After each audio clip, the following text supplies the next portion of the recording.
Hello everyone. I'm glad to see you on my channel.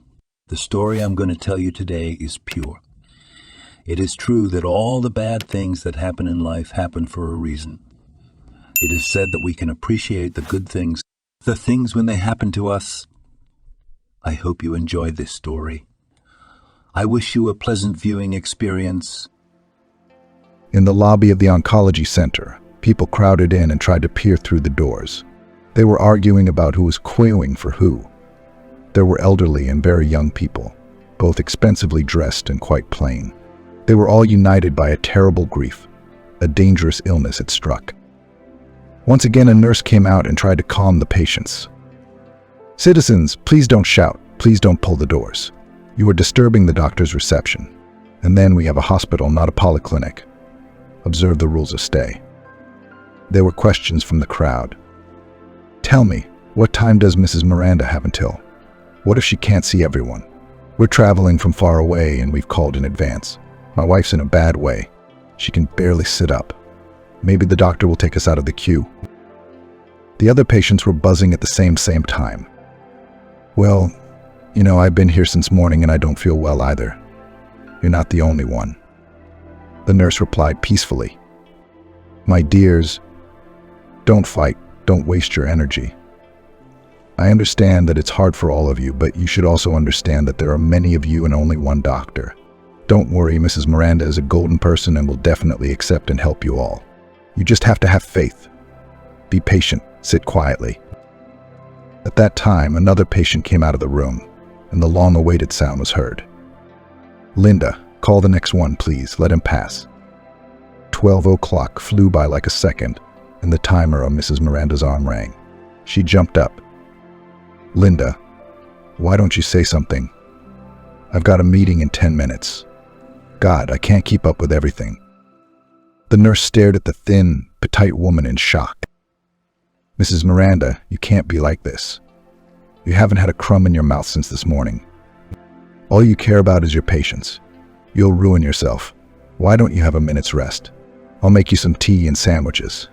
Your concilium isn't going anywhere. You should take care of yourself. Where do you get the strength and energy? You're raising your son too. I admire you, honestly." But it was as if the doctor didn't hear her, shuffling papers and muttering to herself. "I'm not hungry, Linda. Thank you. I'll just have a drink of water and then I'll run. It's a complicated case, and tomorrow's surgery I can't do without the help of my colleagues.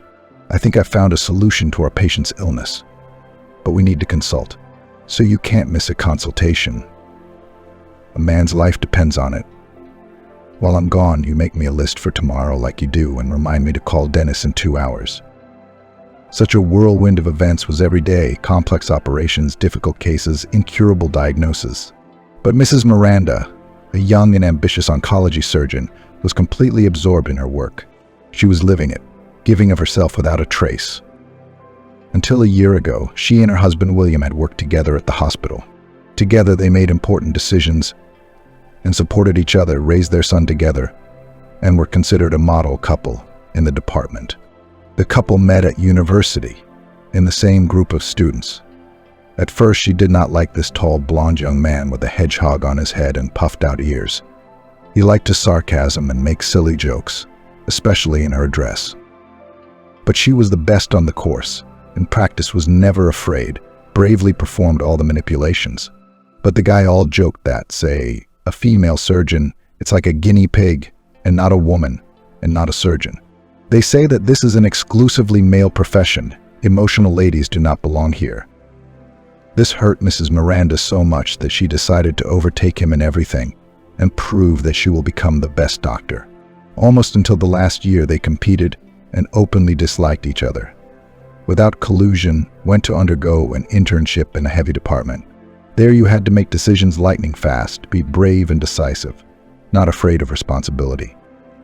Once operated on a man with gangrene, not for the faint-hearted, and William suddenly turned pale and frightened. Miranda realized it even under the mask on his face. She could see that the intern would faint. She didn't mock him, but pinched him painfully and stepped on his foot. He jumped up, and then she whispered to him, "Don't you dare. Hold on, I'm here for you. Together we can make it. This is our job. Pull yourself together. Prove you're the best. You can do it. I believe in you. If you can do it, I'll fulfill your every wish." And William did, operating with Miranda under the supervision of an experienced surgeon. Everything went well. After everything, they left the hospital building, and William suddenly hugged the girl tightly and kissed her so passionately. Miranda even felt dizzy and short of breath. She broke free and screamed, "Are you crazy? What are you doing?" And the guy replied resolutely, "Thank you, Miranda. You just saved me. You said you'd grant me my greatest wish. I have been wanting to kiss you since freshman year. That's why I picked on you, so you'd pay attention to me, notice me. But you're so busy studying. I love you, Bachelor Moon, and you don't care." Miranda, blinking a lot. "Do you really love me? What are we, bride and groom now? You're gonna run away from me. You've been telling me all these years that I'm boring and dull. I don't like slackers and slobs. So you're going to have a hard time with me, Pattison." But he hugged her tighter again and whispered, "You're silly. Maybe I want to suffer with you, and I don't need anyone else. Okay? Shall we go to the cafe or the cinema? You should know too, Bachelor Moon, I'm a man of my word. So you're screwed. I won't rest until I marry you. You know it." So they started dating and then got married. After graduating from university, they worked in the same department. Both decided to go further and become oncologists. They believed that they could help people fight a serious disease and loved their work with all their souls. The couple lived well, soul to soul, and soon Dinas was born. It was hard for both of them. After all, the career just went uphill, and here, just kidding, an infant. Parents helped, taking turns with the baby, so that Miranda did not leave the profession and did not lose her skills. 8 years flew by like a blink of an eye. There were quarrels and offenses, but the spouses could not get angry for a long time. They also noticed that if there is discord in the house, there is only negativity at work, and yet their marriage was more like a union of friends and like-minded people. The couple at home vigorously discussed the past operations, hotly debated. All the conversations only revolved around the topic of medicine. Apparently, this played a cruel joke on them. A year ago, William went to an important symposium of doctors. He spent a long time preparing for it, writing and teaching a speech with his wife. She picked out his suit and tie to match. I wanted to go too, but I couldn't. Dennis was ill. I had to treat my son. My husband came back from that trip a completely different man. He was distracted all the time and missed everything Miranda told him. He also started carrying his phone with him everywhere. He was getting messages, and the intimacy was almost non-existent. The husband referred to fatigue and often took extra shifts. Miranda knew in her gut that he was obviously seeing someone.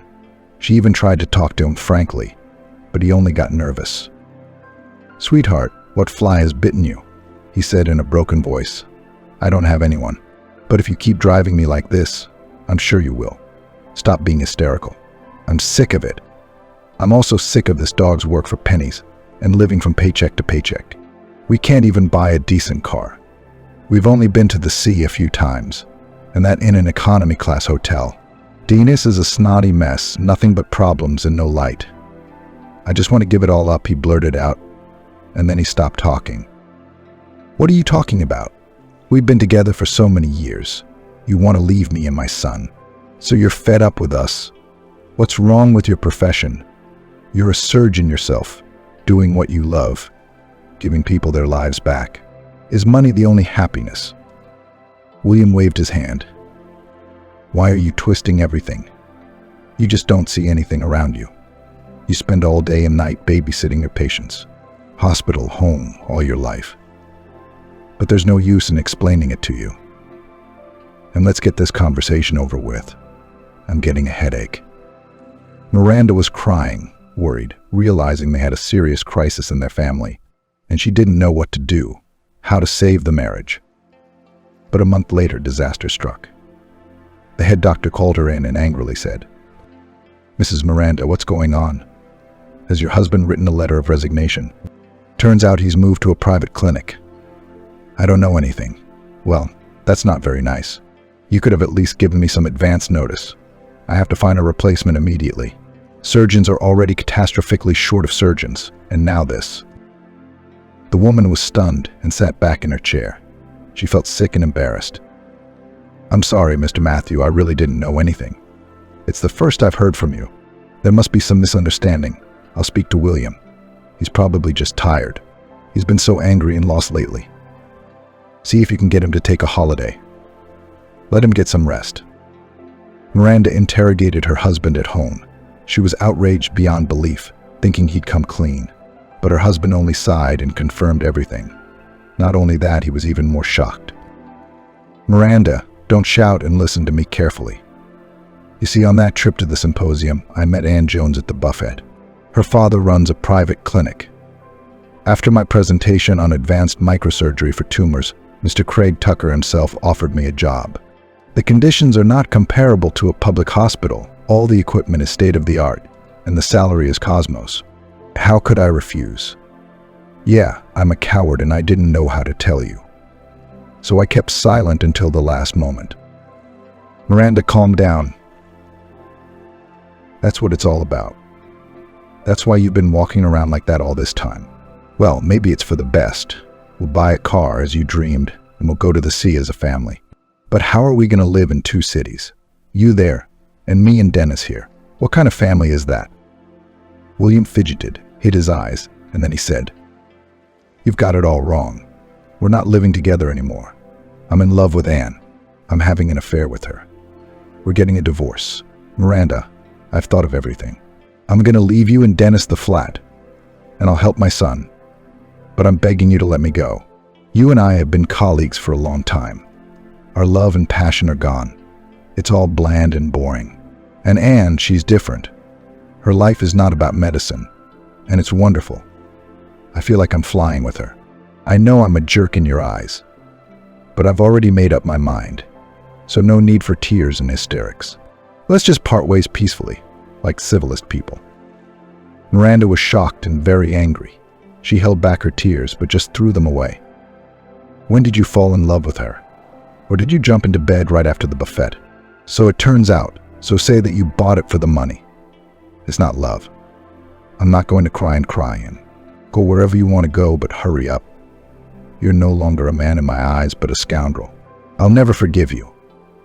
I don't need alimony. I'll live on my own and put my son back on his feet. What are you looking at? Go pack your suitcase. Anne's waiting for you." Miranda locked herself in her bedroom and cried for a long time. She heard William slamming the wardrobe.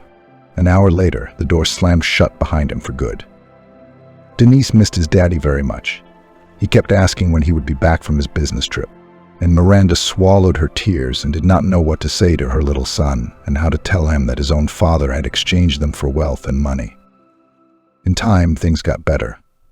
The woman with the head went to work and upbringing of the son. She didn't want to hear anything about her personal life. Her husband's betrayal so shattered her that she no longer trusted anyone. During the summer holidays, her mother took her grandson to her village. The rest of the time, Miranda lived alone with Dennis. She was used to it and didn't want to change anything. She was respected and appreciated at work. There were cues of patience to her because she had no fatalities. She put her soul into everyone, did everything on her conscience. Today, having worked a hard shift, I wanted to take a shower and just fall into bed and sleep. Sleep for a long time. But my son missed her so much. He told her that he got a good mark and ran the fastest in physical education. So the woman decided to give them a holiday.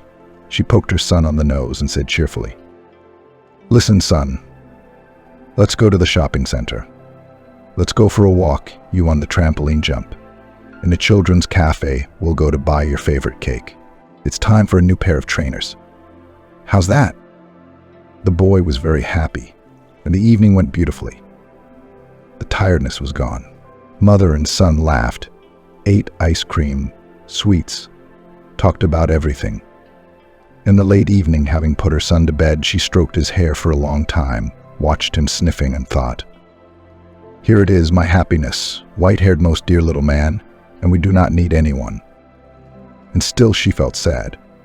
She wanted her father to take part in her son's upbringing in some way, at least sometimes to visit him, to call the boy. She missed his father's love, but William had forgotten about his son. And that really hurt, especially Dennis. Miranda's next shift was not an easy one. A patient had been admitted the day before, a very rich businessman in his early 60s. By all accounts, he needed kidney surgery. But Mr. Nicholas had suddenly stubbornly refused. Miranda didn't understand this stubbornness. If the patient didn't have the operation, the outcome could be fatal. It was madness. She was determined to persuade him by all means. People in panic and fear do such things. The surgeon entered the patient's room. The man was writhing and writhing. It was obvious that he was in a lot of pain. Miranda began to persuade him. Mr. Nicholas, you are a competent and influential man. You own a chain of hotels in the city. Tell me, if I were to teach you how to run your business, tell you what to do and give you stupid advice, what would you do? The man shrugged his shoulders in surprise. I'd probably advise you to mind your own business and kick you out. Why? Miranda became serious, continued. Because, my dear, I feel like doing the same thing right now. How can you refuse the operation if you have a direct indication for it? Yes, it will save your life. Or do you understand medicine better than me, an experienced surgeon? I promise you that everything will go well. I'll operate on you myself. And you can't delay. Time is working against you now. Why are you deliberately destroying yourself? I don't understand. Mr. Nicholas began to speak passionately. Well, you're right in your own way, of course. I've made inquiries. You're an excellent specialist. But how can you not understand? A gypsy told me 20 years ago that I'd die at 60 on the operating table. I'd be slaughtered. And now it's all coming true. I'm sure that I'll die, and that's it.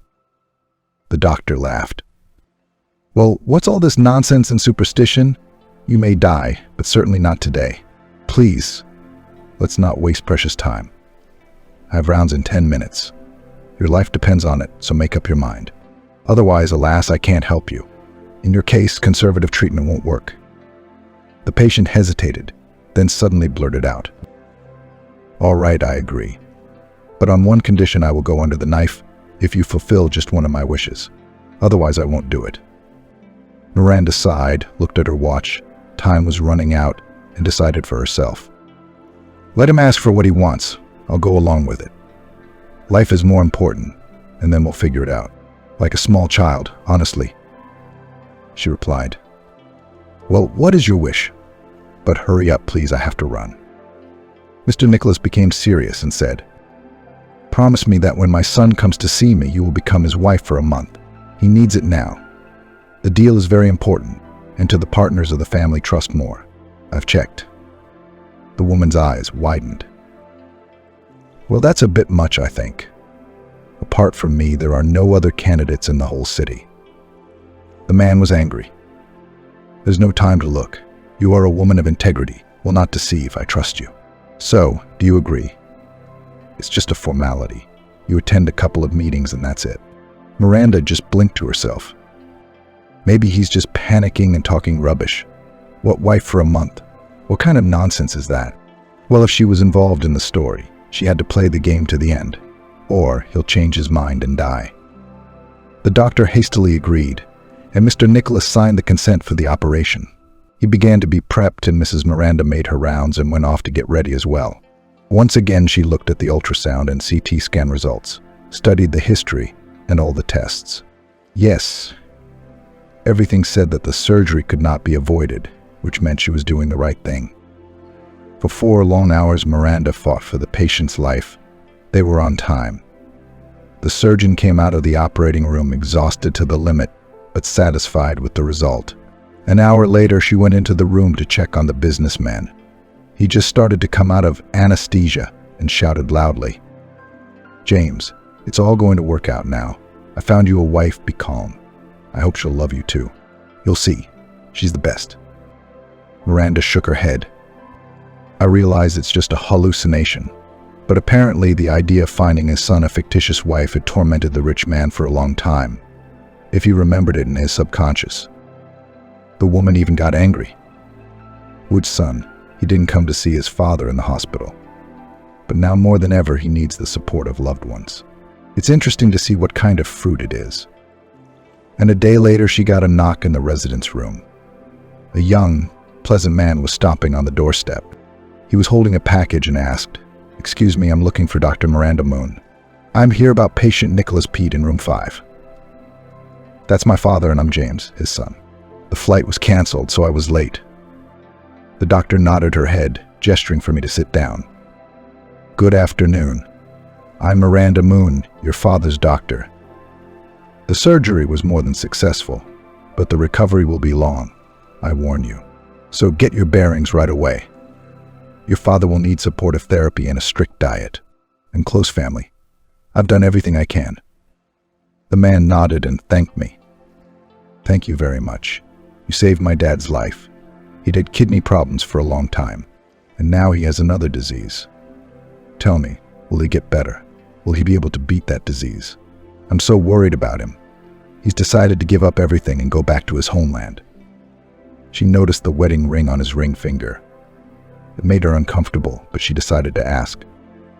"Yes, by the way, your father was stubborn, did not want to operate, and gave me a condition that I will become your wife for a month." "I don't know what kind of ridiculous joke that is. You're married. Why do you need another wife? I don't get it. What does it all mean anyway?" James smiled and waved his hand. "Oh, you'll have to excuse my father. He's used to being in control and not consulting anyone. So he decided everything for me. I'm embarrassed. It's a silly situation. I feel like a complete fool. Let me tell you everything. I was married, but not very successfully. You see, Americans, they are very mercantile. Their and in relationships are not like ours. For example, if you pay for a girl in a restaurant, it is perceived as an offense, and the lady can even sue. Catherine is a journalist by profession, quite in demand, and the woman is very attractive in appearance. And I had a small company in the States, Cozy Hostels. Catherine happened to stay with me, and that's how we met. The girl, she was determined, assertive, and somehow immediately businesslike approached the relationship. At first it was just intimacy without commitment. Then she started staying at my hostel sometimes. I couldn't help but fall in love. I wanted a real family, my own hearth, children to have. It was me who insisted on getting married, and it was a fatal mistake. Our family didn't work out. We suffered for a year and recently divorced. No scandals, no recriminations. Catherine, as if nothing had happened, reported that she interviewed an influential politician and decided that she wants to build a relationship with him. Of course she did. His bank account is much more impressive. And even the fact that he is over 60, she was not embarrassed. As Catherine said, it's a more lucrative project. I was very offended at the time, so I decided to return to my homeland. And about the wife for a month, that's just Dad's fantasy. I do have a very lucrative deal coming up. I want to open my own business in town. It's true that family partners are treated with more trust. I don't know why, but it's a fact. The meeting's the day after tomorrow, and I don't think I'll find anyone in that time. You know that. But that's no reason to drag you into this. You don't have to help me at all. I'm sorry again. It's really embarrassing. Can I visit my dad? Miranda listened with interest. She liked this young man, and she answered, "Come on, I'll walk you out. I just need to see him." They entered Mr. Nicholas's room together. He was very excited. "Hello, son. He's here. Oh, Mrs. Miranda, you're here. Have you met James? Did you like him? You remember my little request, don't you?" Miranda blushed deeply, and James whispered, "Dad, stop pushing the man. Mrs. Miranda's a surgeon. She's not in the middle of something. Come on, tell me, how's your health? No fever?" The man frowned and looked at the doctor reproachfully. "Well, you said you'd keep your promise. And now you're backing down. I had such high hopes for you." She was embarrassed because she had promised. "Mr. Nicholas, I'm going to write you a referral for tests and an ultrasound. The nurse will bring the drugs herself. I promised you you wouldn't die, and I kept my word. Didn't I? The surgery was a success. Hopefully the positive trend will continue. I'll tell you what, since I promised, I'll go to that important meeting with your son once as his wife, if it really helps him. But that's it. I have a really busy schedule. I don't have a minute to spare. And my son is small. So you tell me the time and place of the appointment. I've got to run, as always. Patients are waiting. Mr. Nicholas, like a little child, smiled triumphantly and glowed. And James said quietly, Havana Restaurant on Portovaya. The day after tomorrow, 7 p.m. I'll be waiting for you at the entrance. Thank you, Mrs. Miranda. You really are a great help. I don't know how to thank you. Time flies fast. And here it was, the day of the meeting. Miranda rarely went to restaurants, so she was very nervous, carefully prepared, bought a very elegant long floor-length dress with an open back and stiletto heels. I let my hair down and applied evening makeup. She did not recognize herself in the mirror. For years she had been running to work in a hurry. Jeans and comfortable loafers, hair in a bun, at work. A cap, a medical suit. The woman spun round in front of the mirror and smiled, muttering to herself under her nose. Wow. And I'm still good. I should go out more often. Maybe Mr. Nicholas's crazy idea isn't so bad after all. When am I ever going to get out to a restaurant again? There's bound to be live music and dancing. So why not relax? Why not relax in the company of a nice man? James was waiting for her near the entrance. The man looked good, too, business suit, fashionable haircut. He gallantly took his companion under his arm and said admiringly, Mrs. Miranda, you're a goddess. I'm astonished. I'll be the envy of all the guests, I'm sure. The woman asked restlessly. James, I must admit I'm very nervous because we are almost strangers. How will I play your wife? I do not even imagine. And what if they start to ask something? The man encouraged her. But don't worry about anything. It'll be mostly business matters. And your business is to smile sweetly. Be close by and just relax. Come on, they're waiting for us. Miranda's fears were in vain. The atmosphere in the restaurant was pleasant, light music, exquisite delicacies, expensive drinks. The men, however, talked business, while the women just chatted sweetly. The woman drank a little, relaxed. She liked the evening. She had not had such a rest for a long time. But then something terrible happened. One of the guests suddenly began to choke. He coughed and wheezed, tore his tie, and began to fall from his chair. It was a terrible sight. Many of the guests began to run around frantically in panic. The women squealed. Miranda immediately burst from her seat and shouted, Disperse. I'm a doctor, let me see the patient. Get out of the way. Open the window and call an ambulance. The woman laid the patient on his back with a roll of James's rolled-up jacket under his head. She realized at once that his larynx was swollen, and she could not delay or he would die of asphyxiation. James was beside her and didn't know what to do to help. Miranda gave her orders. James, give me a whiskey, a clean handkerchief, and a cocktail pipe. Hurry up, time is of the essence. All right, well done. Let me wipe your hands and your knife. Now hold your head firmly. And you, man, legs and arms. We need to fix the patient well. It's a painful procedure. Of course, it's best done in a hospital, but that's not where we are. A man's life is at stake. So pull yourselves together and do exactly as I say. The doctor immediately forgot she was a lady, dropped to her knees, bent over the patient, exhaled, and began the procedure in a measured motion. She made an incision in the middle of the neckline, below the thyroid cartilage, and inserted a cut cocktail tube. Wiped the blood around the wound with alcohol. The patient was finally breathing. His face was no longer livid. Then the ambulance arrived and the doctor said, The guest must have had an allergic reaction to some ingredient in the dish, and as a consequence, the larynx swelled. Take him to City 5. I'm with you. If anything, I'll help you on the road. The medics were surprised. The man was lucky. Everything was done professionally. You saved his life. Anybody close to him, we need all his details for registration. The victim's wife was crying and hugging Miranda. God, I was so scared at first. I thought you were crazy. You'd stab Andrew, but you saved his life. I admire your talent and stamina. I could never have done that. Thank you. I'm going with my husband. Everyone here was shocked. And of course, there was no talk of a deal. They just discussed what had happened and whispered how lucky James was to have a wife. Miranda escorted him to the ward, put him in the hands of the doctors, and waited until he felt better. Then she entered the room. The man looked frightened and pale, apparently unable to recover from the shock. When he saw Miranda on the doorstep, tears glistened in his eyes. "Thank you. You're my savior. I was so scared. It's so scary to die. I'm allergic to peanuts. I must have been in the salad. Andrew Cage is my name, or we didn't even get to meet. All I did was wheeze and gasp. I can only imagine what a sight that was." The doctor smiled. "My name is Miranda. I'm a surgeon.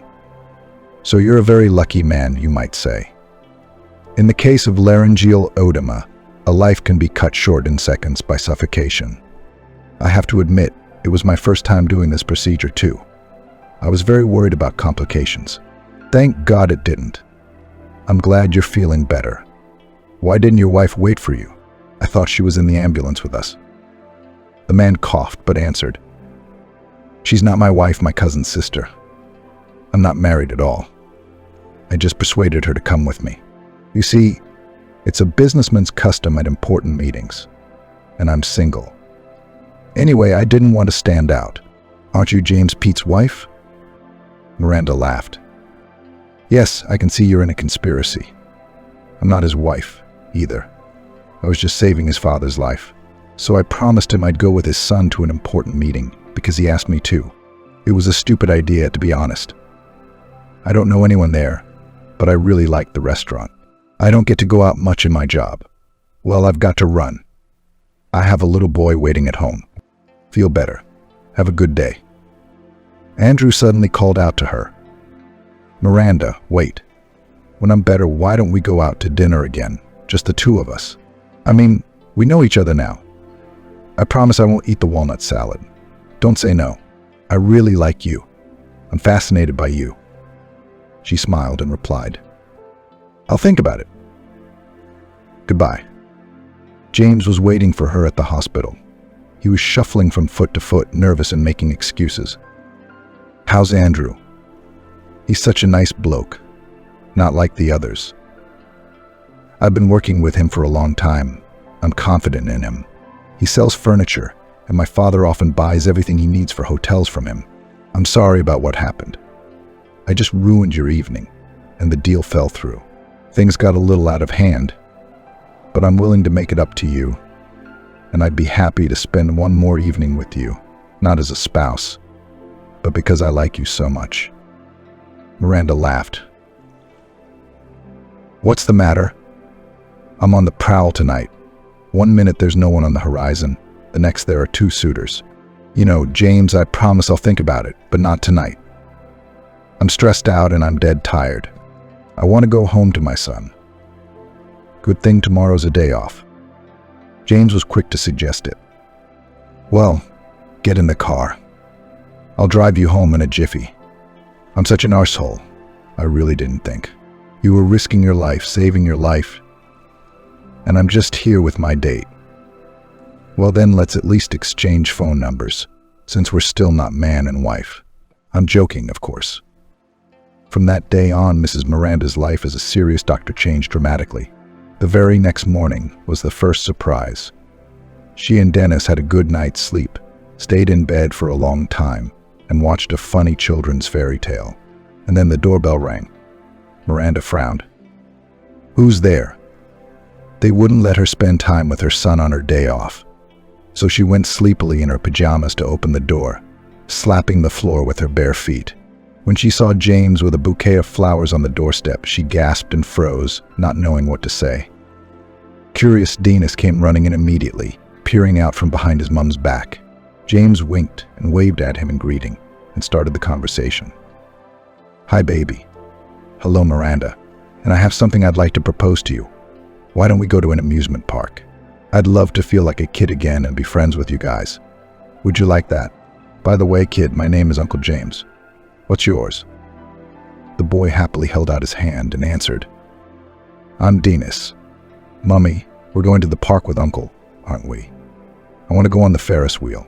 It's so beautiful up there, you can see the whole city. Can you buy cotton candy, Mum? And ice cream?" and she had no choice. She invited her guest in. "Yes, James, you know how to surprise me. Come into the kitchen. I'll get cleaned up and we'll have breakfast before we go. And son, no ice cream until you've had your oatmeal." The day passed quickly and everyone had a wonderful rest. Miranda and James talked a lot. They had so much fun together, as if they had known each other for years. They had become friends, and although James had hinted that he really liked her, she wasn't ready for a relationship yet. Yes, he was nice and positive, and Denise had been hanging around him like that. But all Miranda's thoughts were on Andrew. She kept looking at her phone, wondering when he would call and set her up on a date. And within a week, she and Andrew were walking around the city at night, admiring the stars. He held her hand gently, and her heart was ready to burst out of her chest. Andrew was the exact opposite of James, serious, not much of a talker. He listened more than he spoke, but he looked at her in a way that made it clear. But he kept his cool, didn't allow anything too much. Miranda, laughing, shared everything with her nurse and friend Linda. She was amazed. "Wow, how lucky you are, Mrs. Miranda. I'm happy for you. You're finally getting your life together. It's about time. You've been running to the ward day and night. What's wrong with that? Now you've got 2 suitors at once. I wonder who you'll choose." Miranda got embarrassed and blushed. "Well, you can say that 2 suitors. We've only just begun to communicate. You see, James is really my friend. But Andrew, we'll see. I just don't know what I'm going to do next. I know I have to pick one, but I just can't decide." Denise enjoyed talking to both James and Andrew because he was so short of male attention and companionship. But Miranda was confused with her hectic schedule. She didn't have time for one suitor, and she couldn't even pay attention to 2 men. And the situation was getting more and more heated. Former friends were now rivals, and both of them were rushing Miranda, and she was getting more and more nervous. One unbelievable incident decided everything. That evening, Miranda was on duty in the ward. The shift was hectic as always. She couldn't keep up with all the emergency patients. And then another one came in by ambulance. And, as the paramedic said, the patient was in extremely serious condition, so they took him to the nearest surgery. Miranda rushed into the exam room and almost fainted when she saw James on the gurney. She rushed over to him, examining him and wailing, "Jesus, James, who did this to you? Gunshot wounds, collapsed lung. You need emergency surgery. I'm gonna save you just like I saved your daddy." She shouted to Linda, "Get the OR ready. We can't wait." She went to change her clothes and did her best to pull James out of harm's way. The operation was a success, but the patient had lost a lot of blood and needed an emergency transfusion. When the blood type results came back, Miranda gasped, the same type, the same Arash and phenotype as her own. It was unbelievable. Only close relatives could do that. It's a very strange coincidence. A woman decided to donate her own blood, even though her colleagues discouraged it. "Mrs. Miranda, you've just come out of surgery, you're tired, and you're having a transfusion. Let's just wait a little while, the transfusion station will be here soon. Why sacrifice so much?" But the woman turned her head stubbornly and said resolutely, "I can't do otherwise. I really care about this man, and I will save him." She gave blood, rested a little, drank hot sweet tea with chocolate to make up for the loss. And back into action, she decided to go in to check on James, whether he was awake yet or not. She quietly entered the EQ room. The man was just coming out of anesthesia. The anesthetist was beside him, monitoring his condition. The patient's pulse was racing, and the doctor was counting it with his hand on his wrist. Miranda looked closely and gasped. James had a prominent star-shaped birthmark on his arm at the bend of his elbow. She glanced down at her own arm. She had one too. Another coincidence. The woman touched his forehead, sat for a while. Then she decided that she would take his material and her own to genetic expertise. Why? She didn't know, but she realized as a medical professional that such coincidences just don't happen, and she wanted to clarify everything. She also decided to go to Mr. Nicholas's house and tell him what she thought. Maybe he could explain something to her. The man listened attentively, did not interrupt, was silent for a long time and weighed something. Then he began to tell. "You know, Mrs. Miranda, it may well be true. though it seems incredible at first sight. You see, my wife and I had a very prosperous life. I was always focused on my career, gave almost all my time to it. My wife was a lawyer by training and helped me in everything. We had everything except children. And the reason was not in the spouse. We were tested many times. It was me. I suffered a lot from it, and we decided to take a baby from the orphanage, but without anyone knowing about it. We were afraid that there would be gossip, that everyone would poke at the child, saying that you are not native in the family. We have people like that, they consider it their duty to poke their noses into other people's relationships. Anyway, my wife wore a belly patch, and then I sent her to relatives far away in New Jersey, and I started looking after the baby myself. We had a good director at the orphanage. She called me and told me that there were refuseniks, twins, a boy and a girl. But the problem is that the girl is already being taken away by some woman, childless, a doctor, but the boy is staying. She said that he was a problem. He needed to have surgery on his legs, otherwise he would limp. One underage girl gave birth to children.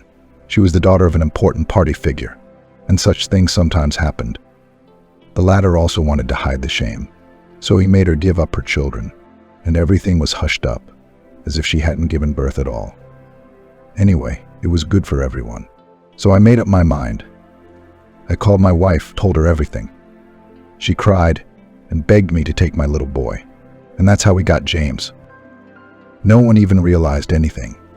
I told all my colleagues that my wife had had her baby in a high-end hospital. Everyone believed it, especially since they'd seen her with a belly, and they helped me with the paperwork. Money always made the difference. James was our son according to all the documents. We did the operation. It took a long time with him, but he stood on his feet, like all babies, and in a year he took his first steps. And you know, Miranda, I've never regretted it.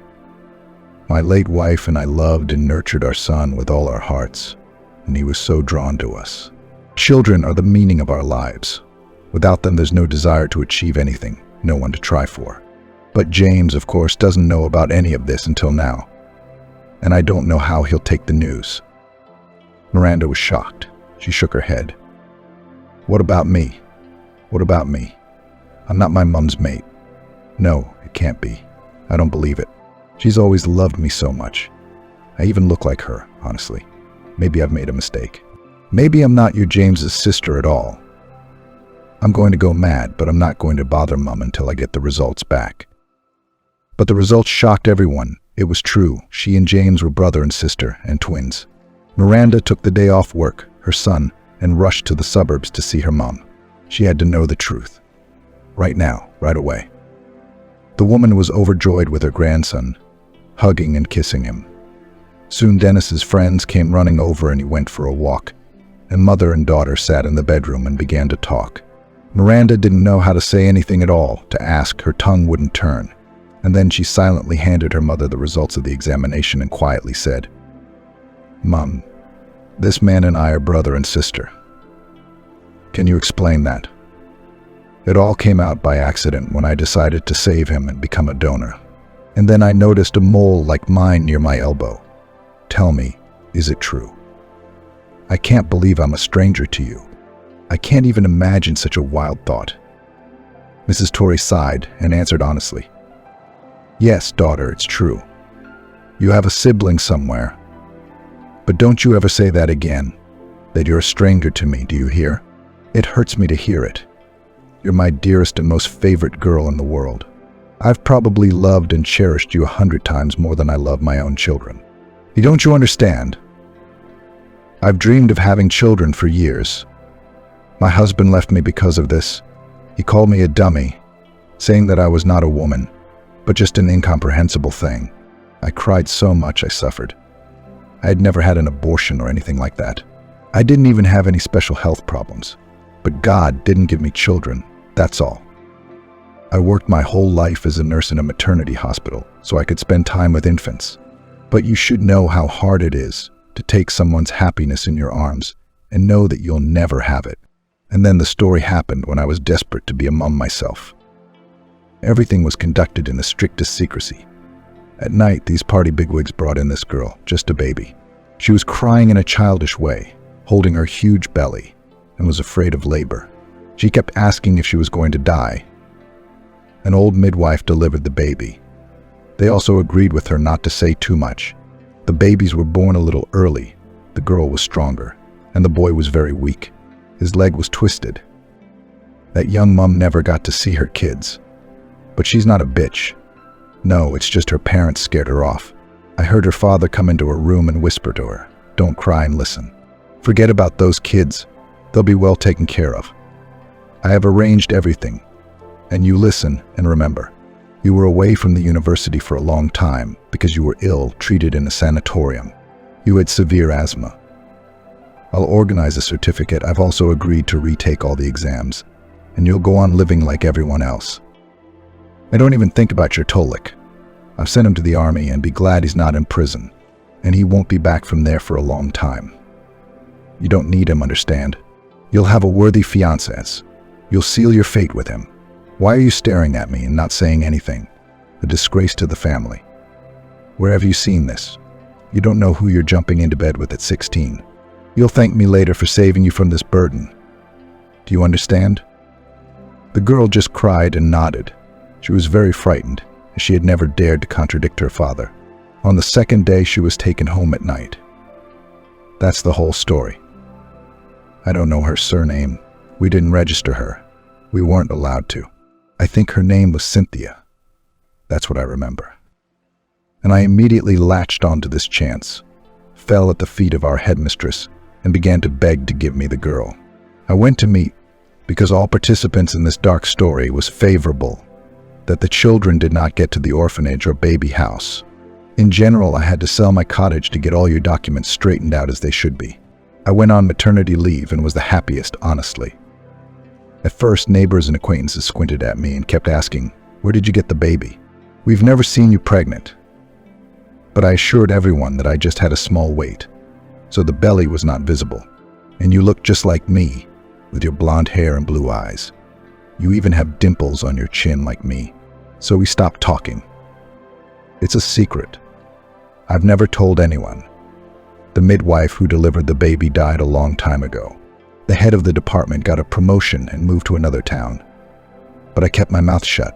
I don't think I did anything wrong or guilty. On the contrary, I saved you, sweetheart, because the children in the orphanage are so bad. I don't blame you, Mummy. I know you loved me with all your heart. Tell me, why didn't you take my little brother? Mrs. Torrey didn't try to be coy. You see, I just couldn't have taken you too. I'm sorry. It may be cruel, but it's the truth. Your brother was very weak. He needed some kind of operation, and I was living on my wages alone. So I was afraid. I chickened out. Yes, I always wanted a girl, a daughter. I was crazy about it. And now my dream has come true. You're my best and most favorite daughter. Well, the fact that you accidentally found your own brother is just an incredible coincidence or fate. Who knows? I can't wait to see how that little wrinkly lump grows up. Also, daughter, if you decide to look for your birth mum, I won't mind. You have a right to know your roots. I'm just scared that you might find her and forget about me. I'm breathing. I'm living for you and Dennis. Miranda hugged her mum and they both cried. There were no more resentments and secrets. The daughter said firmly, "Thank you, Mummy, for loving me, for keeping me safe. I remember how you were on duty at my bedside when I was sick, how you kissed my broken knees and consoled me, how Dasho gave the boys in the yard when they hurt me. I'm not looking for anyone. What's the point? No matter how my birth mum turns out, we're not going to be close. You're the best mummy I've ever had, and I don't need another. But it's great that I have a sibling. And remember when I used to beg you for a brother when I was little? James is wonderful. When he gets better, I'll introduce you to him and his father. By the way, take a look, Mummy. Mr. Nicholas is a widower, and a very handsome man." Mrs. Torrey was embarrassed and waved her hand. "Don't be ridiculous, daughter. I've lived alone all my life, and now who needs me? An old woman from the suburbs. Why are we sitting here? The pies are going to burn. Call Dennis, we'll eat." They dined, the grandson chattering away, admiring his grandmother. Miranda looked at her dear eyes with wrinkles, at her mother's gray curls, at her kind smile, and understood that she was the closest and most beloved person to her. And it didn't matter if they were blood relatives or not. James was recovering quickly. Miranda and Mr. Nicholas decided that they could and should tell him everything. Together they entered the room. Miranda started the conversation first. "James, listen, what we're about to tell you is going to shock you. It took me a while to get my head round it all. It turns out we're not strangers. But we can't be bride and groom. And thank God we're only friends for now. There's a reason we were drawn to each other in a special way. There's a reason for that. You're my brother, James. Not only that, but you and I are twins, born on the same day and hour. Do you understand? I see, you don't believe me. Then here are the results of the genetic tests. I'm sorry, I did it secretly when our blood type was a perfect match. And I noticed a mole just like mine. You get yourself back together, little brother, and talk to your dad. I've got a surgery to run to. I'll check on you later." She leaned over and kissed his hair and flicked his nose. James didn't say a word. He had no way of realizing that Miranda was his sister. The man had wanted her to be his fiancée. So that was why, when he looked at her, he felt an inexplicable tenderness, a desire to protect her, to keep her safe. He and his father talked for a long time, and then they hugged. James did not hold a grudge against him, for he had grown up in wealth and love. His father gave him everything, an education and care, and his mom had loved him dearly, and thank God that everything worked out that way. Though, to be honest, James suddenly wanted to find his biological mother, not to criticize her or make any sort of complaint. He was just curious to see what she was like, how she turned out, whether she remembered her sin and her children. But since neither Miranda nor his father supported his idea, James decided to secretly hire a private investigator, see if he could find one. In the case of the gunshot wound, they quickly found the culprit. But he wasn't exactly hiding. It was a distraught competitor of James. He was on that deal too, and he was glad it fell through. Otherwise, he would have lost out. So he decided to eliminate James to make sure the deal didn't go through. Second in line was Andrew. Not by himself, of course, hired a previously convicted gangster, but James managed to dodge and hide behind a car, and thanks to that, he survived. The bastards went away for a long time. Andrew was overjoyed that James turned out to be Miranda's own brother. In general, the whole story seemed to him something incredible. He thought it only happened in the cinema. Now there was no need to wrestle his best friend from his beloved, and he and Miranda decided not to delay the wedding, filed a statement in the registry office. By that time, James had already been discharged from the hospital, and Mr. Nicholas decided to gather in his mansion all his now large family. Miranda, Andrew, James, Mrs. Torrey, the owner of the house, and little Dennis were all at the big table. The businessman had done his best. Everyone made new acquaintances, joked, and chatted a lot. Mr. Nicholas quickly moved closer to Mrs. Torrey. They quickly found a common language and vividly discussed the children, marveling at their similar habits, telling incidents from life. Mr. Nicholas spoke softly. "I never thought, my dear, that this terrible secret of ours would ever be revealed. I was the one who tacitly helped you to get the girl without any trouble. I even made inquiries about you, made sure you were a decent man and could be trusted with the child. I really wanted James's sister to grow up in a good family.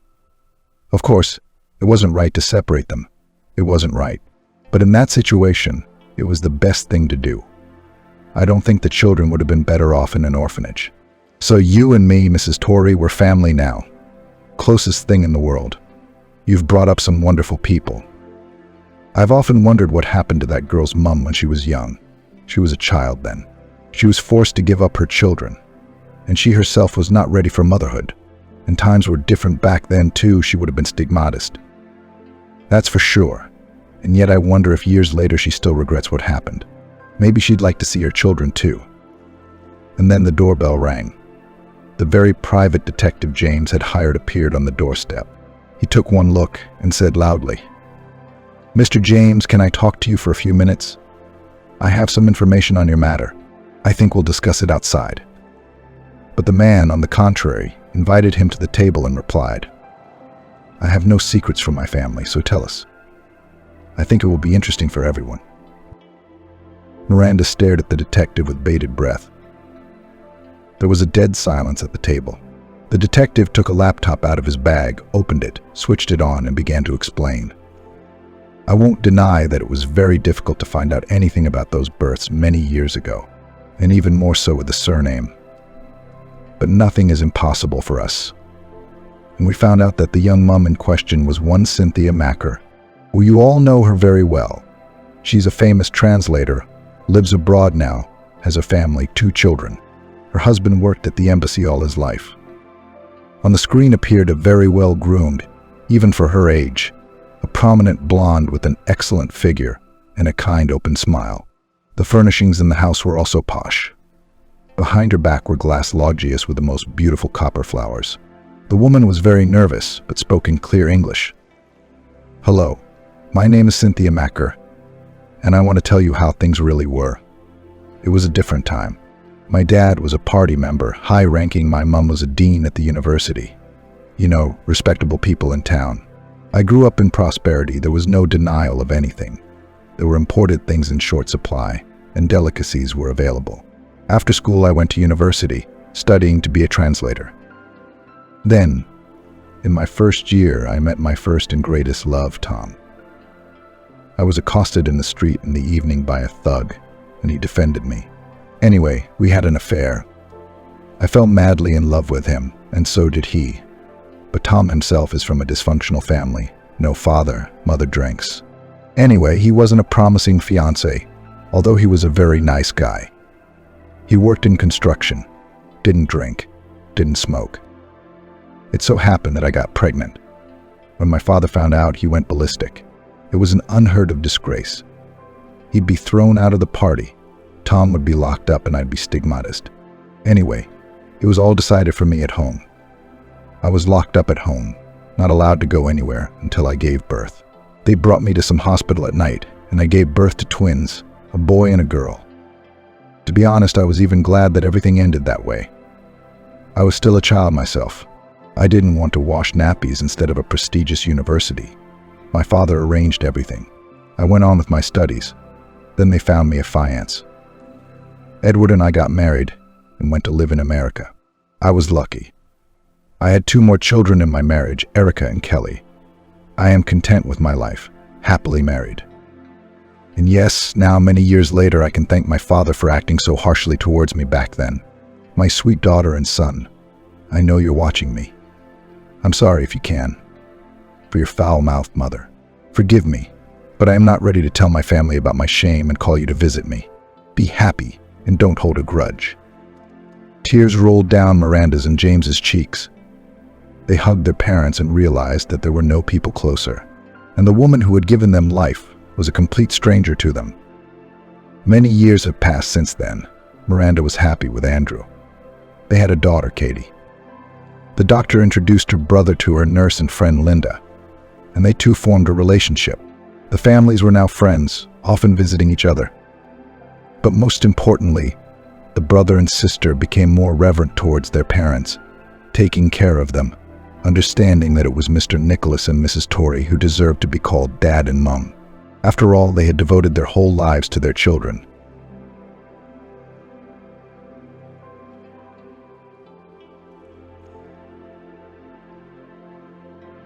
The fast train was rushing at full speed to the capital. Tree crowns, roofs of houses flashed outside the window. Clouds flew by. The carriage was noisy. People were getting on and off at stops, drinking, eating, smoking. And only one strange young girl in a black tracksuit and a cap pulled over her eyes sat quietly in the corner and prayed to herself. Lord, did I really escape? I wish they hadn't found me. How frightening. What's waiting for me next? I wish they'd come soon. Olivia got off at the railway station. The noise of the capital deafened her and seemed huge compared to the small town she came from. She looked jittery. No one seemed to be watching her. Exhaling, she took a sip of water and staggered off to nowhere. At a busy intersection, an elderly woman was trying to cross the road. She was dragging an unliftable bag and huffing and puffing, but the wheel had fallen off and the bag was dragging so heavily on the pavement that it was barely moving at all. Olivia instinctively approached. "Excuse me, can I help you?" "Let me take the bag.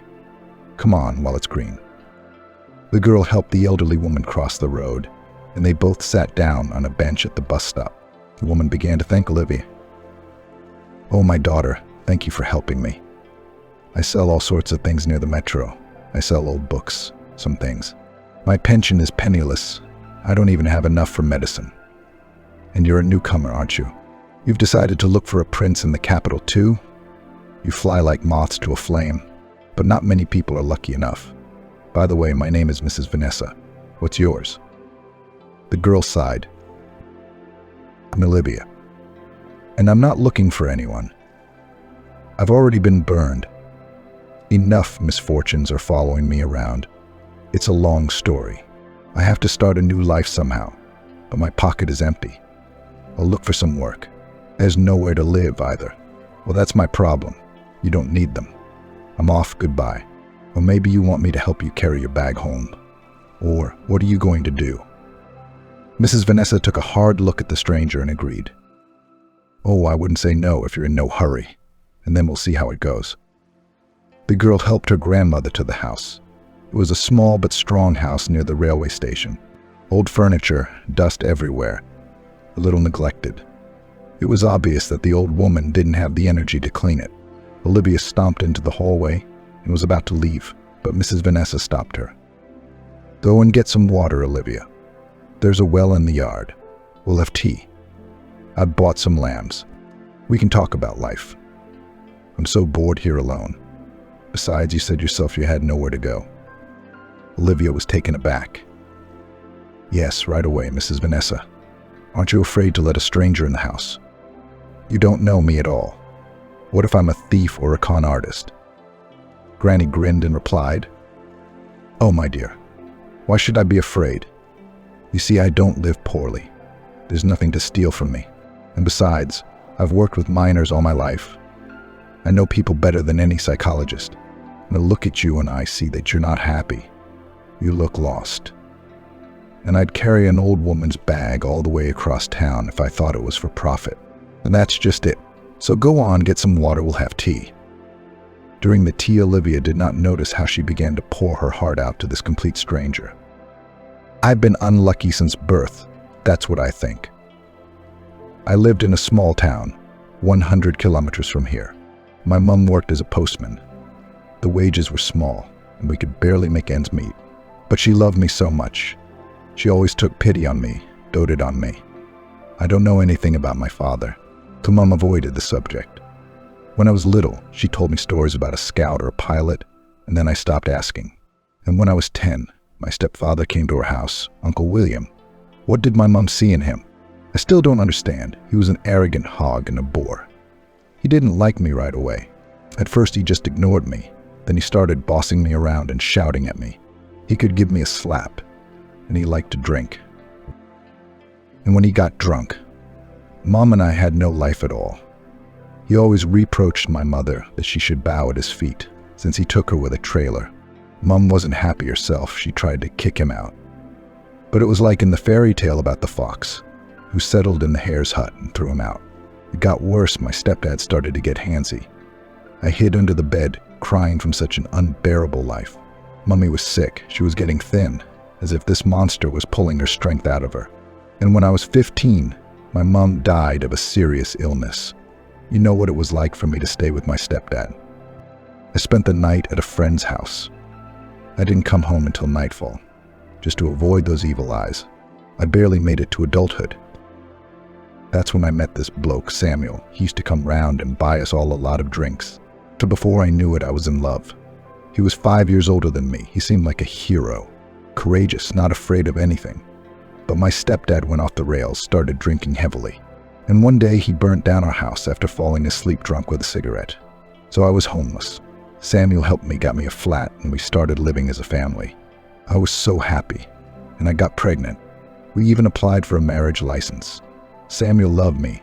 I could feel it. But he didn't tell me much about himself. I didn't even know what he was doing. Just some obscure friends. He'd leave in a hurry at night, come back 24 hours later. Said he was running another shop. And I, naive fool, believed it all. And then he disappeared. He left and never came back. I came home and he was gone. And his things were gone.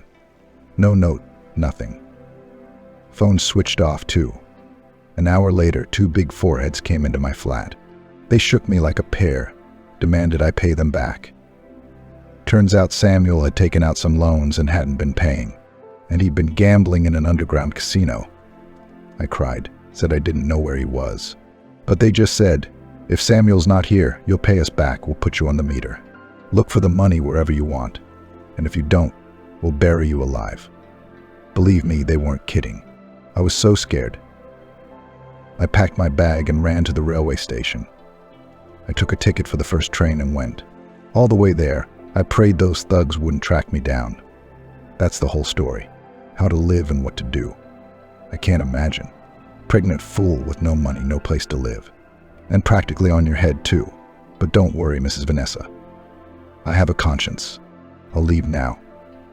I'll probably have to have an abortion before it's too late. There's no other way out. What am I going to do with a baby now? How am I going to raise it?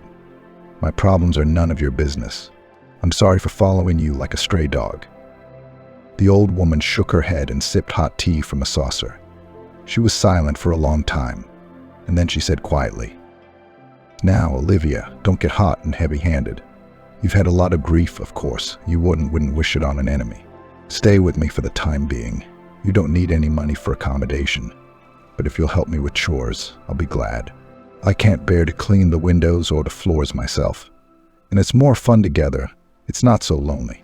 And about the child, I'll tell you this, don't you dare think about sin. Look at me, all my life alone. My husband died a long time ago, and we never had children. My Tom never knew it was my sin until the last moment. I was also afraid when I was young, and I blamed myself all my life. There's a proverb, God will give you a child. He will give you a child. You have to believe. Everything will work out. As your baby, no one will love you.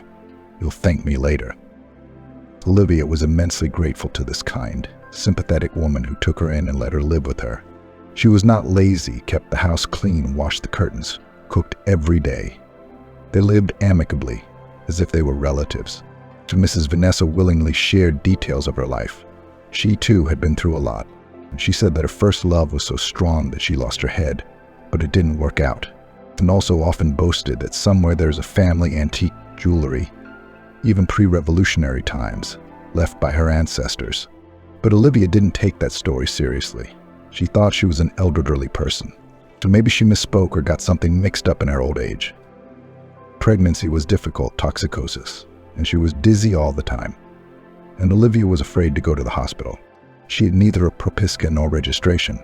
They would not accept her.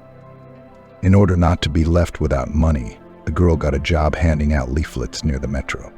They paid pennies, but she had enough for food and some things. But every day she was getting worse. Her stomach ached, her back was pulling, and she felt very nauseous. Her legs were swelling.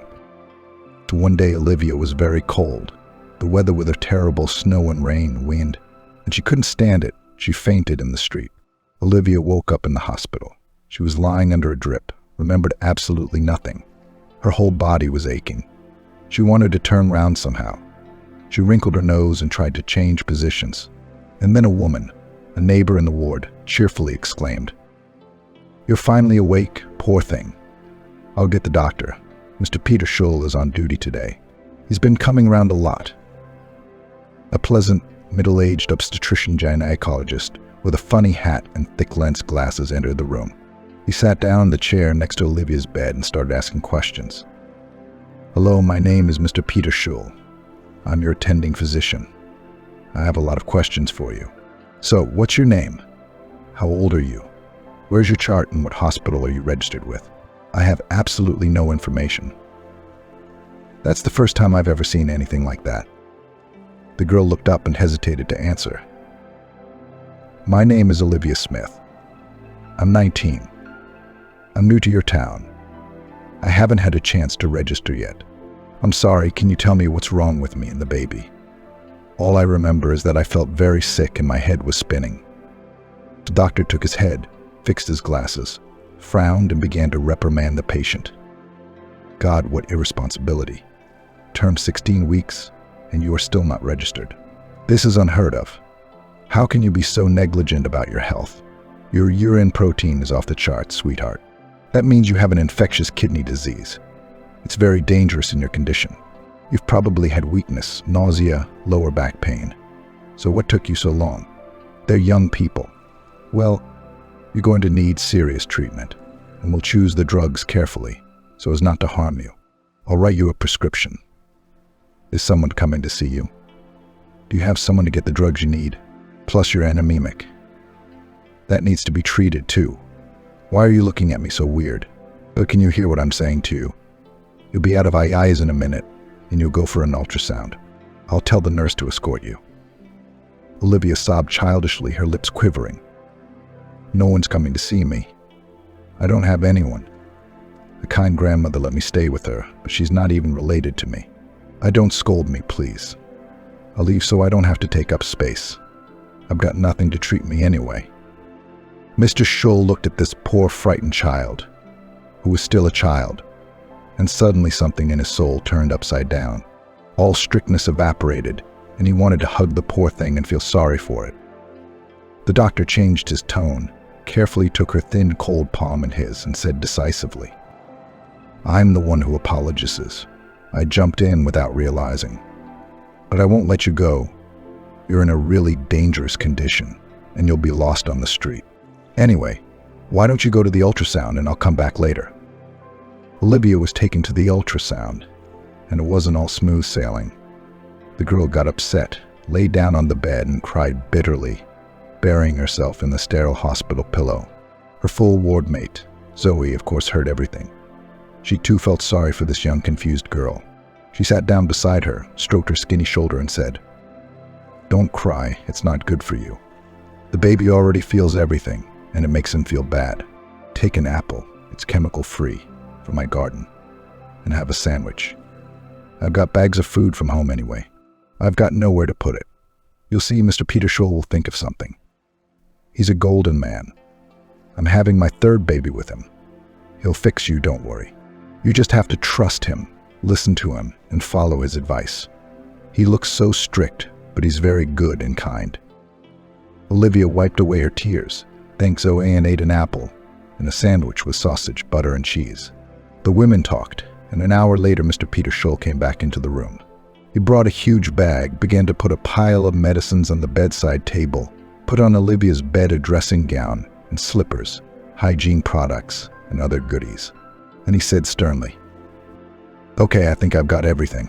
You're going to need this. Stop making the room damp and get yourself better. I'll see you tomorrow for rounds. My shift's over. Goodbye, Olivia." The girl opened her mouth in surprise. She began to thank the doctor profusely. "Thank you so much. You must have spent a lot of money.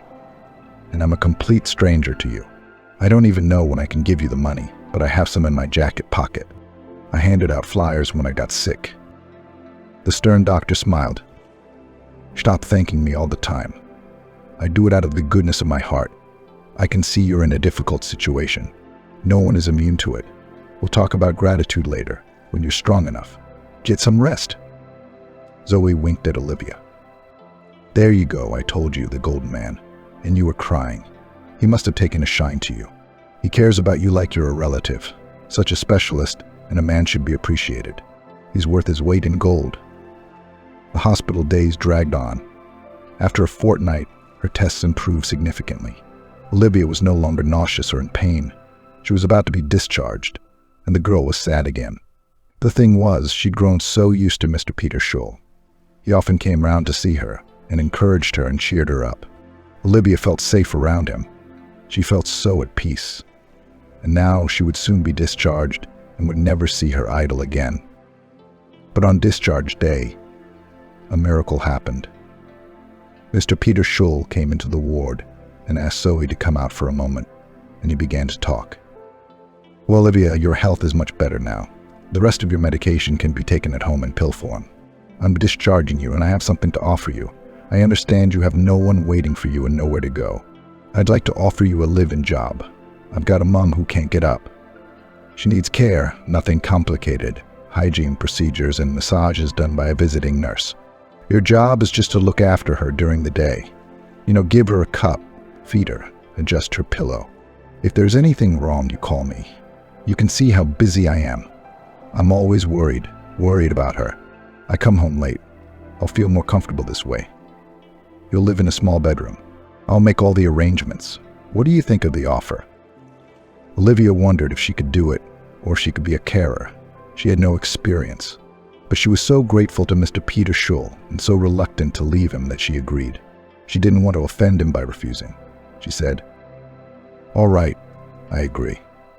But first I'll go and see Mrs. Vanessa, the woman who took me in, and explain everything to her. I'm missing and she's probably worried." The girl went to the old woman. She began to embrace her, lamented, and even cried. "Olivia, my darling, you're here. I've been worried sick. I was so attached to you. I've been beating myself up. Why did you leave? Why did you disappear? Maybe I did something to offend you. Well, tell me what happened." Olivia told me everything. She was genuinely happy to see you too. It was amazing that even though they'd only known each other for a short time, there was such a connection between them. It was as if they were grandmother and granddaughter. The lady of the house listened to her guest and shook her head.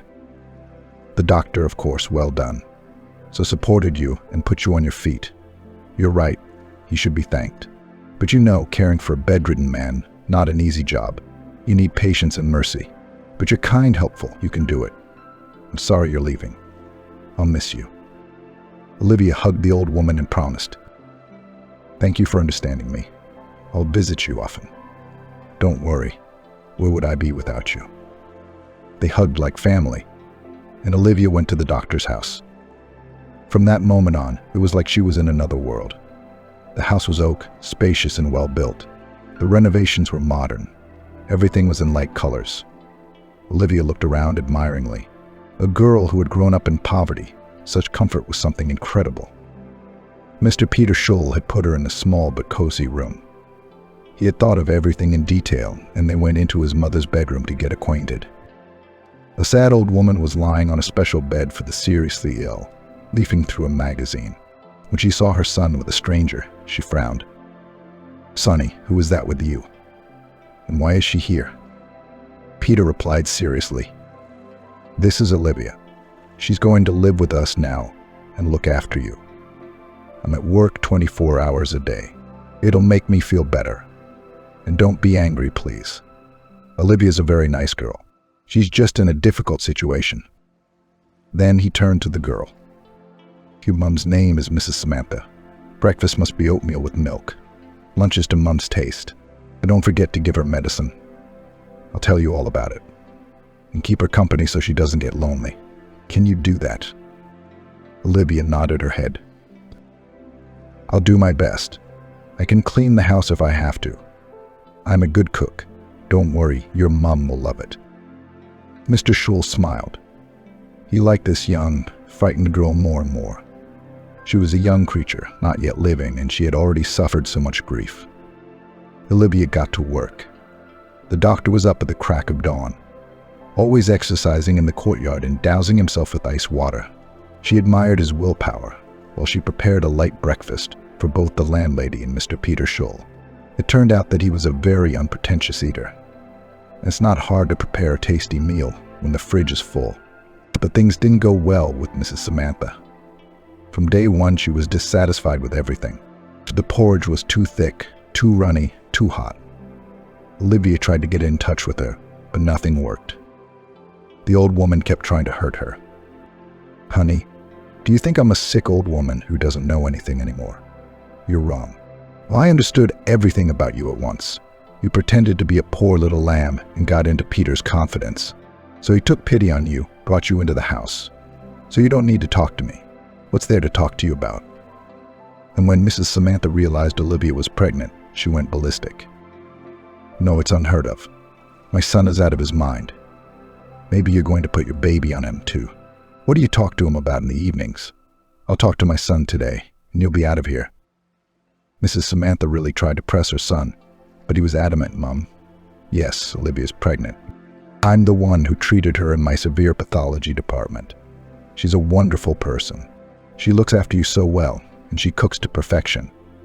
I don't know what your problem is. In fact, I like Olivia a lot. But look at my ex-wife Linda, she was a real bitch. She makes Olivia look like an angel. Stop nagging, please. Olivia began to notice certain oddities she couldn't explain. Like putting the cup in one place in the evening, and then in the morning it's in a slightly different place. And most importantly, Mrs. Samantha couldn't get it out of bed and move it. And at night, strange sounds were heard from her ward's room, like creaking floorboards, as if someone was walking on them. One day there was even a scandal. Olivia heard the bed creak again, then as if footsteps. She couldn't stand it any longer and decided to check if there was a sick person in need of help. Olivia knocked. As always, the fuss increased first, and the old woman shouted menacingly. "Who's there?" The girl asked. "It's Mrs. Samantha. Are you all right in there? I'm worried. I thought I heard someone walking around. Can I come in?" So without waiting for an answer, Olivia flew into the room. The woman was lying in bed screaming like nothing had happened. "What do you want? What are you doing here? I just fell asleep, and you woke me up. Go away. I don't want to see you. You brought misfortune on my head, son." The girl apologized, fixed the blanket, and ran out like a scolded woman. The doctor was already slapping his bare feet in the corridor. He rubbed his eyes, adjusted his glasses, and asked fearfully, "Olivia, is there something wrong with Mom? Why did you make a noise there?" The girl cried and began to apologize. "I'm sorry. I only stirred up everyone, but I definitely heard some fussing and banging, like footsteps, so I thought I'd check it out. I thought maybe I was getting sick. I don't know. She scolded me and threw me out. I can't take it anymore. Why does your mother hate me so much? Well, maybe I should leave. I'm just annoying her, and I'm a burden to you, and I'm pregnant." Peter suddenly couldn't help himself and hugged the girl for the first time, not just as a friend, but gently, and began to whisper. "What are you saying?" "Silly girl, I'm so attached to you, I love you. And I don't care that you're pregnant. I'm ready to take the baby and raise it. Olivia, stay, please. Without you, this house was empty and cold. Well, you're the one who brought it to life. And Mom, don't take it out on her. She's a sick person, and that makes her angry.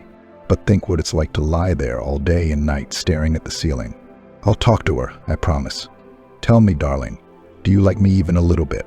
I understand I'm 10 years older than you, and not handsome at all, and these stupid glasses." The girl cried even more and whispered, "I love you too, really, and I don't believe my ears. Yes, one can only dream of such a thing. You are the best, most beautiful man. That's why I agreed to look after your mom, because I didn't want to leave you." They sat like that in the kitchen for a long time, hugging, talking about their feelings and making plans for the future. The next morning, Peter went to see his mother first thing. She was already on edge and grumbling. "Good morning, son. It's not a good morning for me, though. I haven't slept all night, and I demand that you kick that impudent woman out. She barged in on me in the middle of the night without permission and woke me up. She was talking rubbish. It's unheard of. Why did you bring her here? I didn't bring her here to take care of my mom. So you're running around with that poor, pregnant woman. You don't give a damn about me." But Peter couldn't take it any longer and started to reprimand his mother. "You know, Mom, this is too much. You know very well how much I love you, how much I care about you. I've made you as comfortable as possible. You have an experienced nurse, a carer with you. I'm always trying to make time for you as much as I can. And you're behaving like a capricious, unbearable child. I'm sorry, but I can't go on like this. I'm entitled to my happiness and my private life too. Or don't you think so? Now listen to me, Mom. I love Olivia with all my heart, and I'm ready to have her baby, and we're getting married soon. She's no longer just your carer, but a full member of our family. Please treat her with respect, not harass her at every turn. If you really love me, Mom, accept my choice and try to love Olivia too. Otherwise, we'll have to separate. I can't watch Olivia cry over you every day." The woman realized she'd overreacted. It wasn't the outcome she wanted, and she changed her tone. "No, son, not that. I want to be with you always. I'm your mommy." "Okay, I promise. I won't hurt Olivia anymore. Go to work. You're going to be late." Mr. Schul hugged his mother. "You finally heard me. Thank you, Mummy, for understanding me. It means a lot to me." From that day on, Mrs. Samantha really went quiet. No, she didn't love Olivia, still hated her in her heart. She just tried to ignore her, but she spoke neutrally. She thought feverishly about what she could do to make that fool with the huge belly disappear from the family. The deadline was approaching. Olivia was very nervous. She was already so round and funny. The lovers decided not to celebrate the wedding and just quietly signed to legitimize the relationship.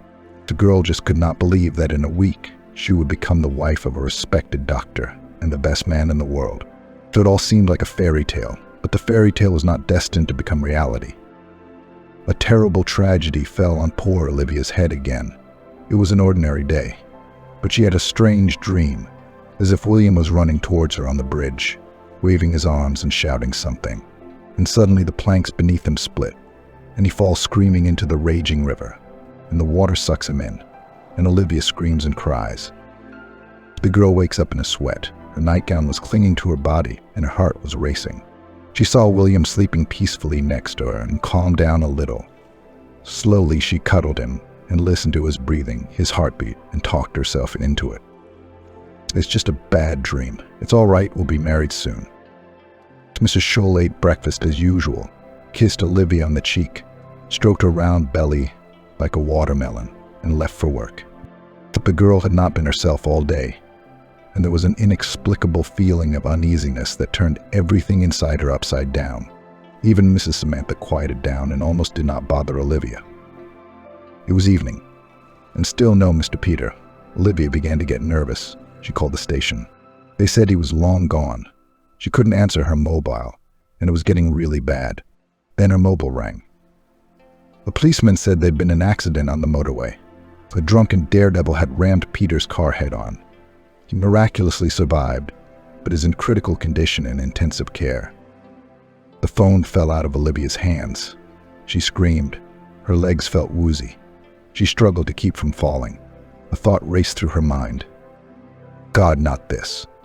I wish he had lived. Please, please, please don't take away my only favorite and closest person." Tears ran down her cheeks, and it seemed as if her own life was ending at that moment. Olivia pulled herself together and went to the hospital. It turned out that Peter had fallen into a coma. After a complex operation, there was little chance of recovery.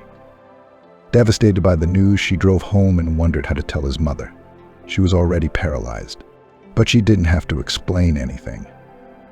Another shock awaited her at home. Olivia could not believe her eyes when she saw her future mother-in-law calmly making coffee in the kitchen and standing on her own feet. The girl couldn't utter a word and stood there with her mouth open. Mrs. Samantha turned and hissed angrily. "What are you staring at? I know everything. My son is in a coma, so there's no point in playing on his pity and pretending. The sick man on the bed is a pleasure for everyone. You know how much fun I used to have with everyone fussing over me. So my son took me to his place. He took such good care of me. I love him madly, and I'm not going to share him with anyone. My boy should only be with me, his mummy. I think it's obvious, because no one else will love him like I do. Well, you spoilt all my plans by charming my Peter, and you made such a fool of my boy that he almost did the stupid thing of wanting to marry you. It's all right, he'll be all right. I believe he will. And you disappear forever. Get out of our house, you imposter. You don't want to raise someone else's child. I've already organized your things. Your bags are next to you, so get out." Olivia was shocked. "You are a sick, crazy woman. How could you lie and pretend like that? Don't you want your son to be happy? We fell in love, and I'm not leaving him. You know that. God will judge you." Olivia wept and went back to the outskirts to Mrs. Vanessa. She had nowhere else to go. She hadn't visited her for the last month, to her shame. Things had got so twisted, kept putting things off, how to show her face now, shame on her, as it had failed again. Thrown out like a dog, wiped her feet. To her surprise, the house was locked. Olivia knocked, screamed. No one. A neighbor came out and gave her the creeps. What's all the noise? Mrs. Vanessa's gone. She died a fortnight ago. So sudden. We've already given her a neighborly funeral. May she rest in peace. Olivia sat down on the bench and burst into tears. She screamed. But why? Why have I done all this? Forgive me, Mrs. Vanessa, for not being there for him, not even to see him off on his last journey. And the neighbor suddenly understood and asked, You must be the Olivia. Mrs. Vanessa left you something here. She said to give it to you personally if you came here. Then hang on, I'll be right back. The woman ran home and returned with a puffy envelope, handing it to the shocked Olivia. She, right away, opened it and began to read it. It was a will where Mrs. Vanessa had left this house to her, to Olivia. It was also a farewell note. The girl whispered the text with just her lips. Well, sweetheart, I'm leaving. It's my time. I know I feel you'll come to me. Live in my house, I'll be glad. Grow up, my daughter. Somehow I'm sure you'll have a daughter, and remember Mrs. Vanessa with a kind word. Goodbye, Olivia, and be happy. That's when the girl got really hysterical. I mean, how can that happen? A complete stranger took care of her after her death. And the neighbor was surprised, too. She gave Olivia the keys, helped her in and put her on the sofa. Now don't beat yourself up. She didn't suffer. She just laid down for a couple of days. I checked on her. Then I came in the morning and she was cold. She must have died in her sleep. Get some sleep, you're in labor. You mustn't be nervous. You're not like a distant relative, are you? Since Mrs. Vanessa gave you the house. Almost a granddaughter, Olivia whispered with just her lips. The girl began to settle in. She went to Mrs. Vanessa's grave and swore she would never forget her kindness. And as soon as she had money, she would build a monument to the old one. She also began to sort out her grandmother's things, to put them in order. She got to the old pantry. There were some old chests gathering dust. Olivia began to put out all sorts of things, a colorful sundress, heeled shoes, a silk lace handkerchief. Apparently these were Mrs. Vanessa's outfits when she was young. At the very bottom lay a small box. The girl opened it and aghast. There lay 3 incredibly beautiful brooches. They shimmered and were obviously not simple and cheap. Olivia remembered all the stories her grandmother had told her about family jewelry, so it was true. The poor old lady had saved them even when she herself was surviving penniless in her old age. And then there was a stack of letters, neatly tied with a red ribbon. For Olivia, this valuable find was a lifesaver. Olivia sold the 2 brooches for a decent amount of money. Now she could not worry about the future and the fact that she and the baby would be poor. The girl bought a cot, a pram, nappies, overalls, a bonnet, and a discharge envelope. She left the rest for life. Most importantly, she ordered a beautiful memorial for Mrs. Vanessa. Her grandmother deserved it. It was time for the letters. Olivia carefully opened the envelope and began to read the lovingly written lines. Hello, Alex. How are you? Why aren't you answering? I'm fine. I'm working. I have my own money now. I help my mom with everything. I don't have much to eat, but we manage somehow. I miss you very much. My darling, at least leave me a message. There were many such letters. Mrs. Vanessa must have been very much in love with some boy in her youth. It was like Olivia was living her emotions and experiences. But why were these letters never sent? She found the answer in the last letter. Forgive me, my love, if you can. My parents are forcing me to marry Tom and I don't love him at all. I love you. My heart yearns for you. I long for you. Why haven't you ever written to me? Maybe you found someone else in a foreign land. I guess our love is over. But Mom doesn't know the main thing. I'm pregnant with your child. We're going to have a baby.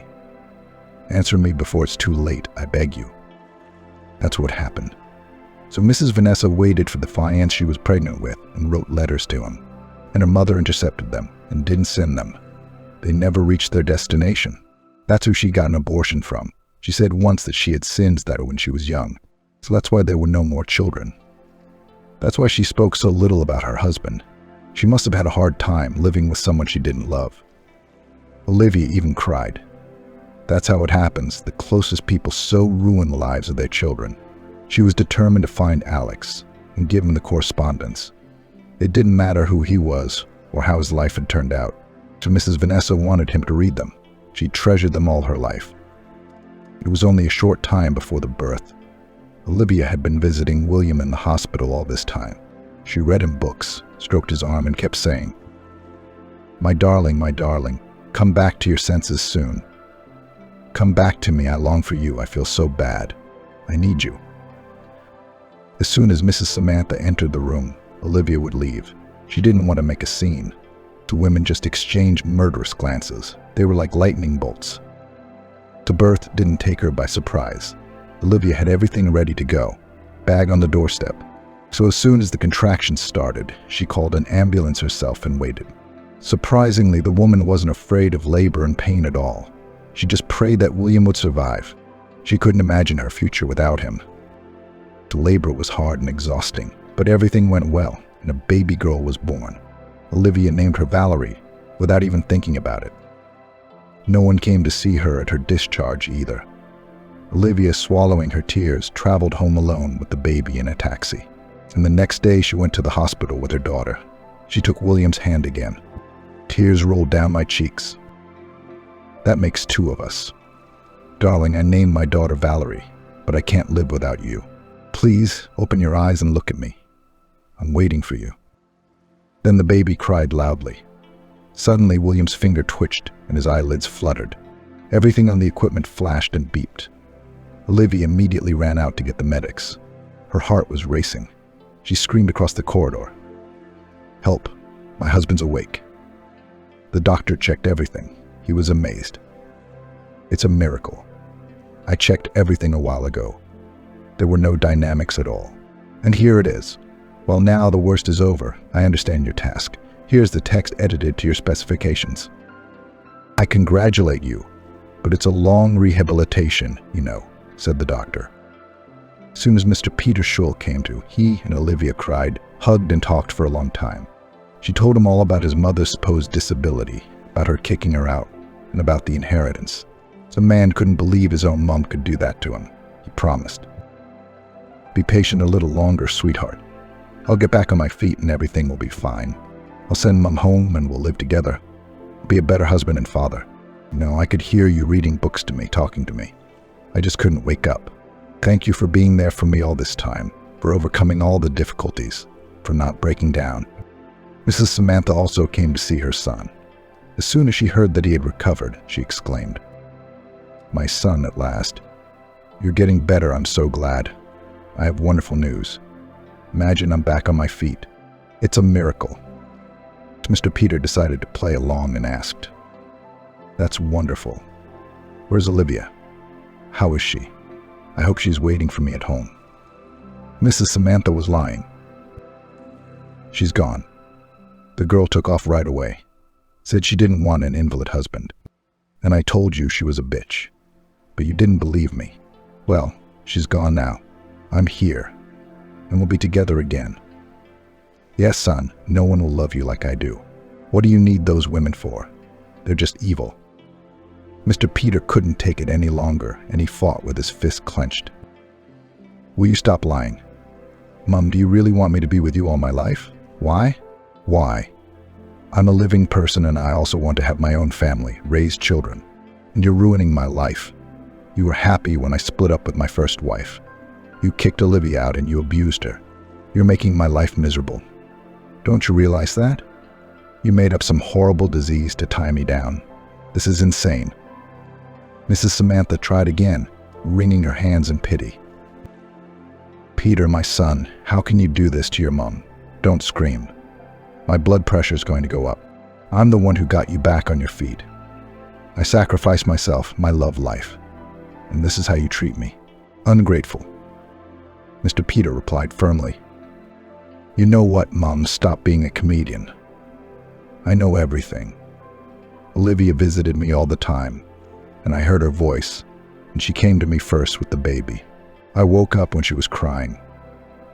Olivia and I love each other, like it or not, and we're getting married soon. I'm going to put the girl in my name and give her my last name. You go home and stay out of my life ever again." Mrs. Samantha's on a roll, too. "Oh, that's how it is. Well, I'll leave tonight. Do whatever you want. Unscrupulous, ungrateful. He traded his mother for some beggar.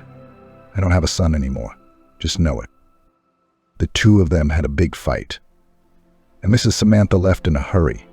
She cursed Olivia in every possible way and thought that this was the reason why her son had become rude to her. The man got better, and after 2 months he was walking. He was discharged and immediately took Olivia and the baby back to his home. Surprisingly, the little girl immediately reached out to Mr. Peter and fell asleep in his arms. And as she grew older, she began to say "Daddy" with confidence. Olivia turned out to be a great hostess. She managed to manage her daughter, cook dinner, and clean up. She kept thanking fate that Peter was her doctor, because he had become her destiny and changed her life. All this time, Olivia never gave up trying to find Alex Brown. It was important to her to give the letters to Mrs. Vanessa. She couldn't bear to throw them away. She and her husband had contacted the police and acquaintances.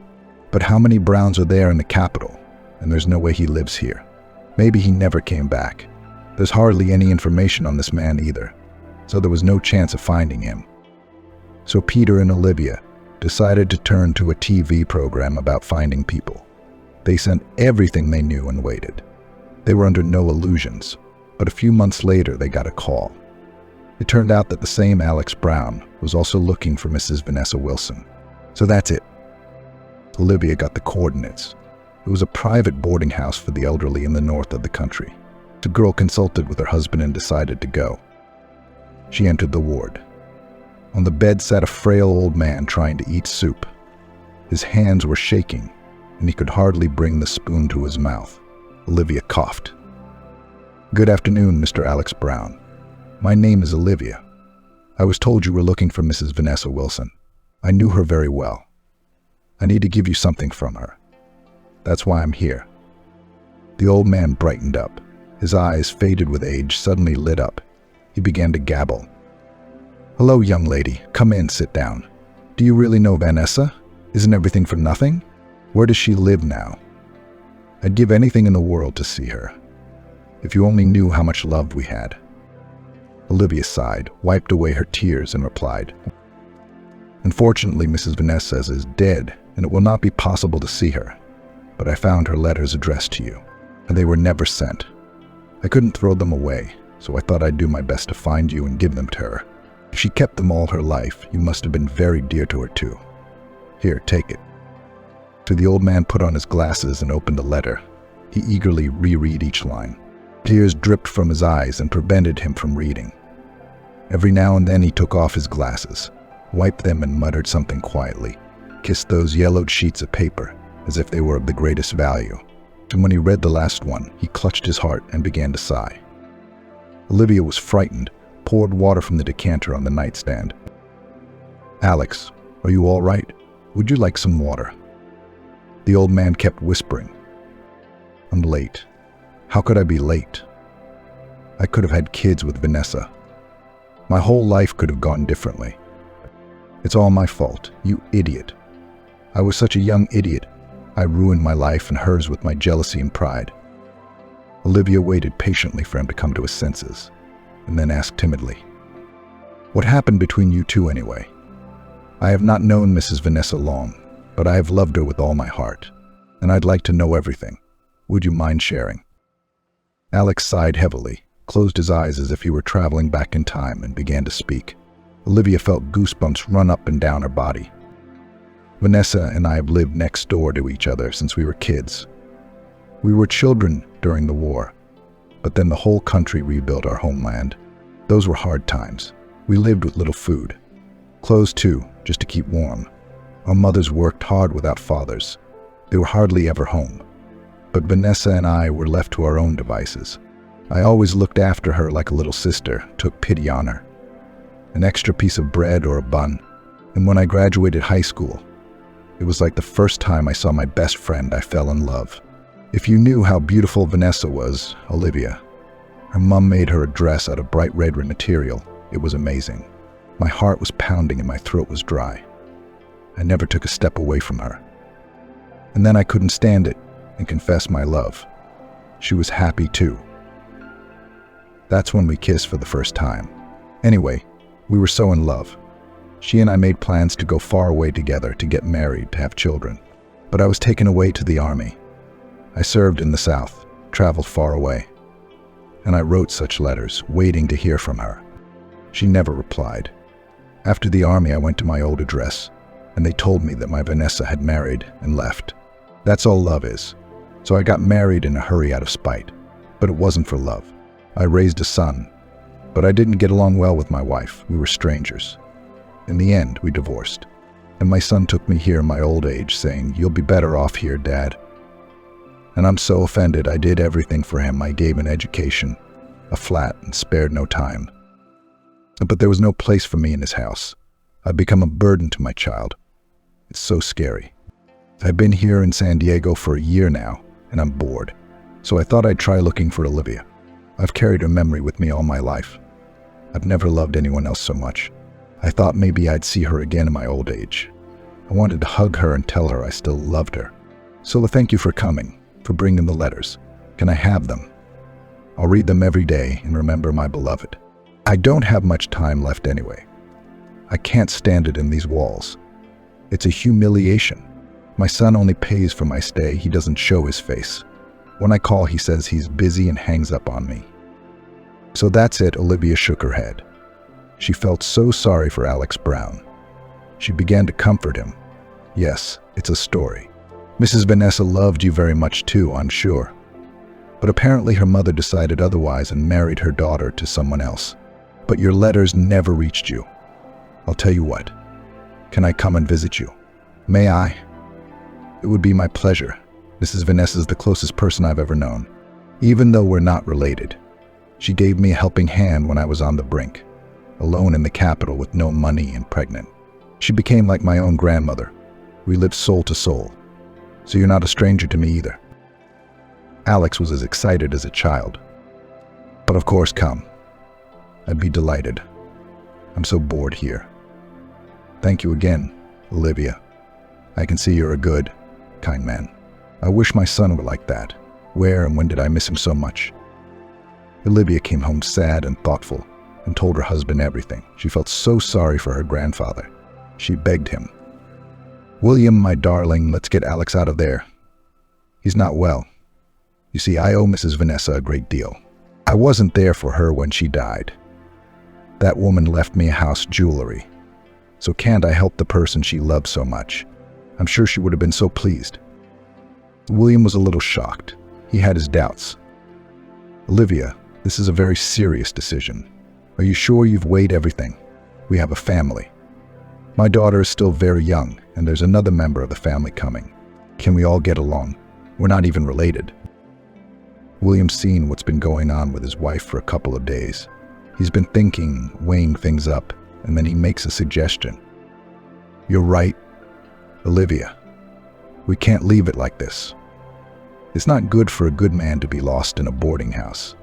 It's better with a family. We'll leave him with our Emma. They'll become friends and she'll cheer anyone up. We'll go and get Alex Brown.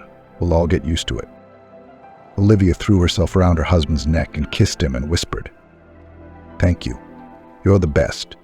You're the only one who understands what I'm going through." Alex Brown couldn't believe it. How could it be? A stranger's family wants to invite him to live with them. Chuon's own son gave him up as a worthless thing. The man did not hesitate for a long time and agreed. It was unbearable to be in these walls, although he was very worried. And what if communication does not work out? Suddenly he and here will interfere with everyone. What then? They'd throw him out again like a dog. Then it would be better to die. But his fears were in vain. The Schull family was very nice to him. He was surrounded by care and attention. And when Olivia brought him to Mrs. Vanessa's house, Alex had grown attached to the place. He kept looking at her portrait on the wall, going through the things his beloved had touched. It made his heart ache. Olivia took the older man to Mrs. Vanessa's grave. She went to the side. She realized Alex had a lot to say to his beloved woman. Indeed, the man felt better afterwards. It was as if he said goodbye to Vanessa, let her go. Everyone lived amicably. Alex was happy to take care of the baby. He liked to rock her on his lap and tell her old fairy tales. And the little girl called him grandfather. And he felt so warm inside. No one scolded him for the crumbs under the table or for his mistakes, and Olivia's husband did not look at him with squeamishness as if he were his own son. On the contrary, Olivia took such good care of him. She gave him his medicine on time, offered him warm socks, knowing that all old people were cold. He was not an outcast. On the contrary, he became a part of this friendly family, and he was so grateful to the people who sheltered him in his old age. The rumor that Dr. Schul's family had taken in some strange old man from a boarding house and was taking care of him quickly spread around the area. An acquaintance rushed to share it with Mrs. Samantha. "Samantha, do you realize what your William has done? He's taken some grandfather out of a boarding house, so he didn't want to live with you. He gave up his own mother, and now he's taking care of someone else's. What a mess. How can that be? Do you want me to call him and tell him? Actually, you're lonely too. They don't even look at you. You need help cleaning and buying medicine. Shameless." Mrs. Samantha was suddenly angry. "Don't you dare call him, Linda. It's none of your business. This is our family, and we'll sort it out ourselves." She threw the phone in her heart, fell into a chair, and cried bitterly. A whole year had passed since her quarrel with her son and her hasty departure. She and William had never reconciled. The son only called once a month, asked about her health, and transferred money to the card. But he still didn't want to see her. And of course, acquaintances passed on that he lives with this Olivia amicably, that daughter madly loves and soul in it does not dote. And now they've taken care of some grandfather. Who's that, I wonder? Could it be Olivia's family? She'd been alone all this time. She wasn't happy in her comfortable flat anymore. It was like a four-walled box was crushing her. She didn't want to fight anymore, to poison her son's life, and to make sure that he was with her. She'd made William very angry. That's for sure. And she's abused that wretched girl for nothing. And she stood up to it, you see. A good wife and mother. What Mrs. Samantha wanted more than anything in the world was to visit her son like she used to hold him in her arms. "I'd like to meet the baby and take her home with me." That would be nice and not boring. But how to find the strength to overcome pride and resentment and still make the first step towards reconciliation? Turns out it's so hard. Peter told Olivia on the eve of his mother's birthday, "Honey, it's Mom's birthday tomorrow. It's her anniversary. Let's take a chance, invite her over. Let's see how it goes. I feel so bad that we're barely speaking to her. I hope she understands everything and will make up." My wife nodded understandingly. She had thought about it many times herself. "You're right. Call your mom, invite her to visit, and there we'll see." Tomorrow is her birthday, and Mrs. Samantha was in a worse mood than ever. So what? She'd fallen out with the people closest to her. She didn't want to call her neighbor and complain about her life. She'd have to live alone. And then the phone rang. When Mrs. Samantha heard her son, a smile appeared on her face, and even the wrinkles seemed to have smoothed out. He began hesitantly. "Mom, hi, it's your anniversary tomorrow. You shouldn't miss it. I'll pick you up at 5. We invite you to our place. We'll have a family dinner. But I'm asking you very much, let's not be jealous or scandalous. I'm so happy with Olivia. I love Emma like my own. Just accept that and be happy for us." Mrs. Samantha swallowed back tears and promised. "Hi, son. I'm so happy. Don't worry. I've learned a lot this year and I won't make the same mistakes. Tell me, how old is your daughter? I have to prepare myself. I can't go to the baby's house empty-handed." Mrs. Samantha remembered it as her happiest birthday. She received such a warm welcome. She was given a huge bouquet of her favorite gladioluses and a tablet so that she could read e-books on a big screen, look at photos, and correspond without glasses. Getting to know the baby girl went great too. The baby immediately smiled at the stranger, held out her arms and mouthed Baba. Olivia laughed and replied, "Yes, sweetie, this is Grandma Samantha. Look what she brought you." To Mrs. Samantha admired this little angel with blue eyes and such sweet cheeks. She understood her son. It was impossible not to love such a marvelous baby. They had a heart-to-heart talk, as if the old offenses and quarrels had never happened. Mrs. Samantha also quickly found a common language with Alex. They agreed to walk together in the park and be friends. And they had a lot to talk about, as they had a long and complicated life behind them. Mrs. Samantha raised her champagne glass and made a toast. My dear, dear family, I want to apologize to you all for my inappropriate behavior. My love for my son was so all-consuming, even painful. I could not accept the fact that he could also love someone else but me. And I tortured all of you, I know. And I'm ashamed. It wasn't until I was alone that I rethought it all.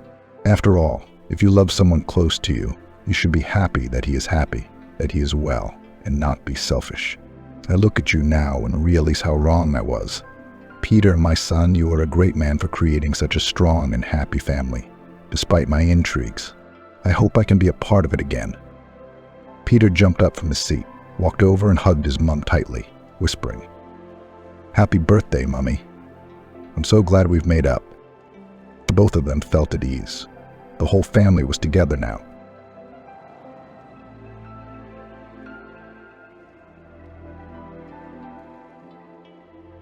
Andrew walked briskly through the night streets of the city where his childhood and youth had passed. His heart was beating like a caged bird. Multicolored blotches flashed before his eyes, and his breath hitched, though he hardly felt. He wanted to be away from the restaurant sooner, where such a surprise awaited him. This trip was going to be a pleasant, easy one. A childhood friend, Kevin, had invited Andrew to the wedding. The man was surprised because he had long considered his friend a hardened bachelor. But then the wedding came up. Andrew was curious to see the woman who had managed to win over his freedom-loving friend. He was looking forward to seeing old friends, seeing his hometown, and reminiscing about the past. Of course, Andrew could not miss such an occasion. After all, it was a bright and warm event in a series of gray, everyday life. The man even took an unscheduled week's vacation at work to be in his former company. Andrew was a more than successful man, but he's had a hard time making it work.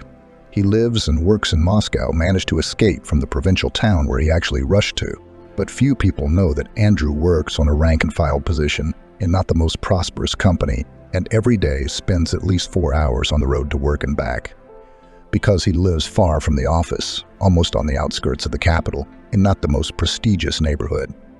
His cramped two-bedroom has long been in need of repair, but Andrew does not want to get involved in this epic. Why? He's fine as he is. Lives alone, only sleeps at home. What single bachelor needs all this beauty? And he's not ready to spend a lot of money on repairs. His salary does not allow him to live in luxury and allow himself excesses. Personal life does not add up either.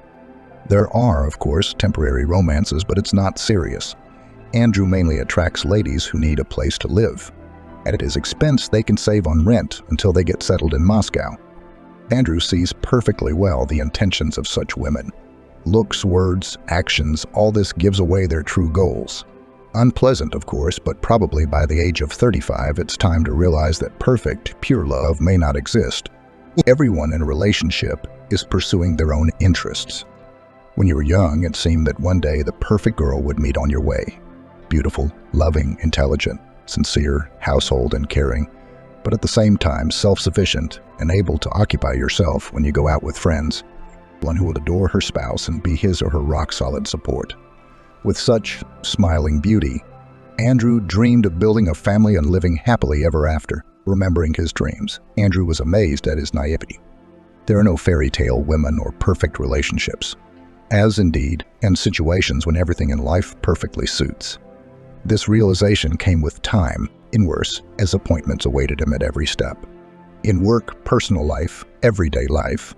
How many hopes and plans he had for New York. When his youth, it seemed that it was enough just to leave his hometown, and life will shine with bright colors. Beautiful girls, great opportunities, lucrative job offers, fun parties, new friends. In fact, everything turned out differently. A small two-bedroom on the outskirts, in an old house, far from civilization. And for this modest apartment, Andrew is not yet fully paid off. Relatives helped with the first installment, which in his hometown could be used to buy a spacious home and make a luxurious renovation. But in New York, it was only a fraction of the cost of an old apartment on the top floor of a house without an elevator. Nevertheless, at the beginning of his journey to the capital, Andrew was full of hope and felt happy to have finally broken free. It was breaking free. That's how he felt, believing that everything would work out properly now. Freedom strengthened the prospects that were opening up, making his head spin. Andrew was glad that he had managed to end his past life. It seemed to him that it was a prerequisite for starting a new life, like a rebirth. Andrew left his mother, grandparents, friends, and Alex behind in his hometown. His relationship with her was beginning to take a turn for the overly serious. The girl, Andrew, of course, good, pretty, modest, caring, but the strength of her feelings frightened the guy, and anyway, how many such years he still has ahead of him? Not to take her with him to New York. In the end, Andrew quickly found a job. There were indeed many offers, but they were not as tempting as the guy imagined at home. Igor, however, was not discouraged. He needed money to live and pay the mortgage.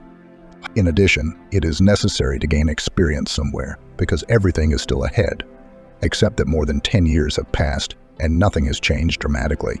Andrew was still working in low-paid jobs. To climb the career ladder, you need connections or great brains, well as incredible efficiency, love of work, passion for the cause. Igor had none of these things.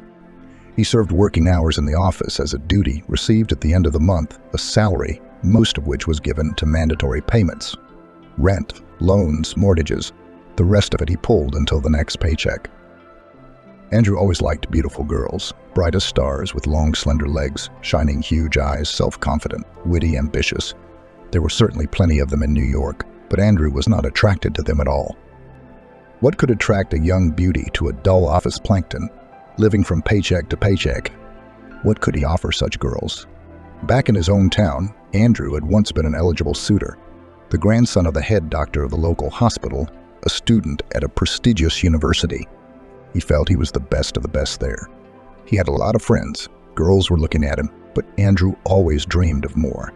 He dreamed of the big city, thought he was worthy of a much better and brighter life than the one he had in his hometown.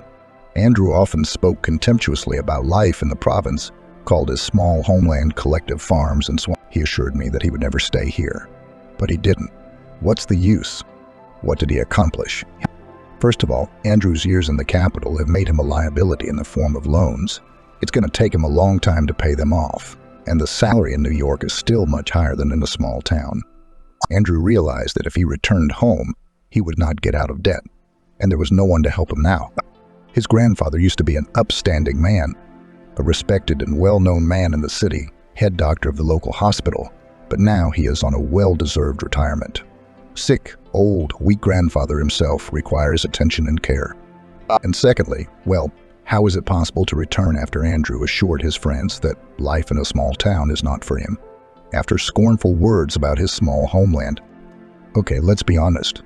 After bragging to his acquaintances, to admit to the whole city as failure and failure to admit his own insignificance, well, no, Andrew could not do that.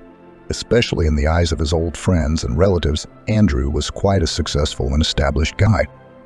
He lives in Moscow in his own apartment, works as an economist. The man diligently created an image of a man who was very satisfied with his life. Even in social networks, he put up photos which, in his opinion, supported the status of a...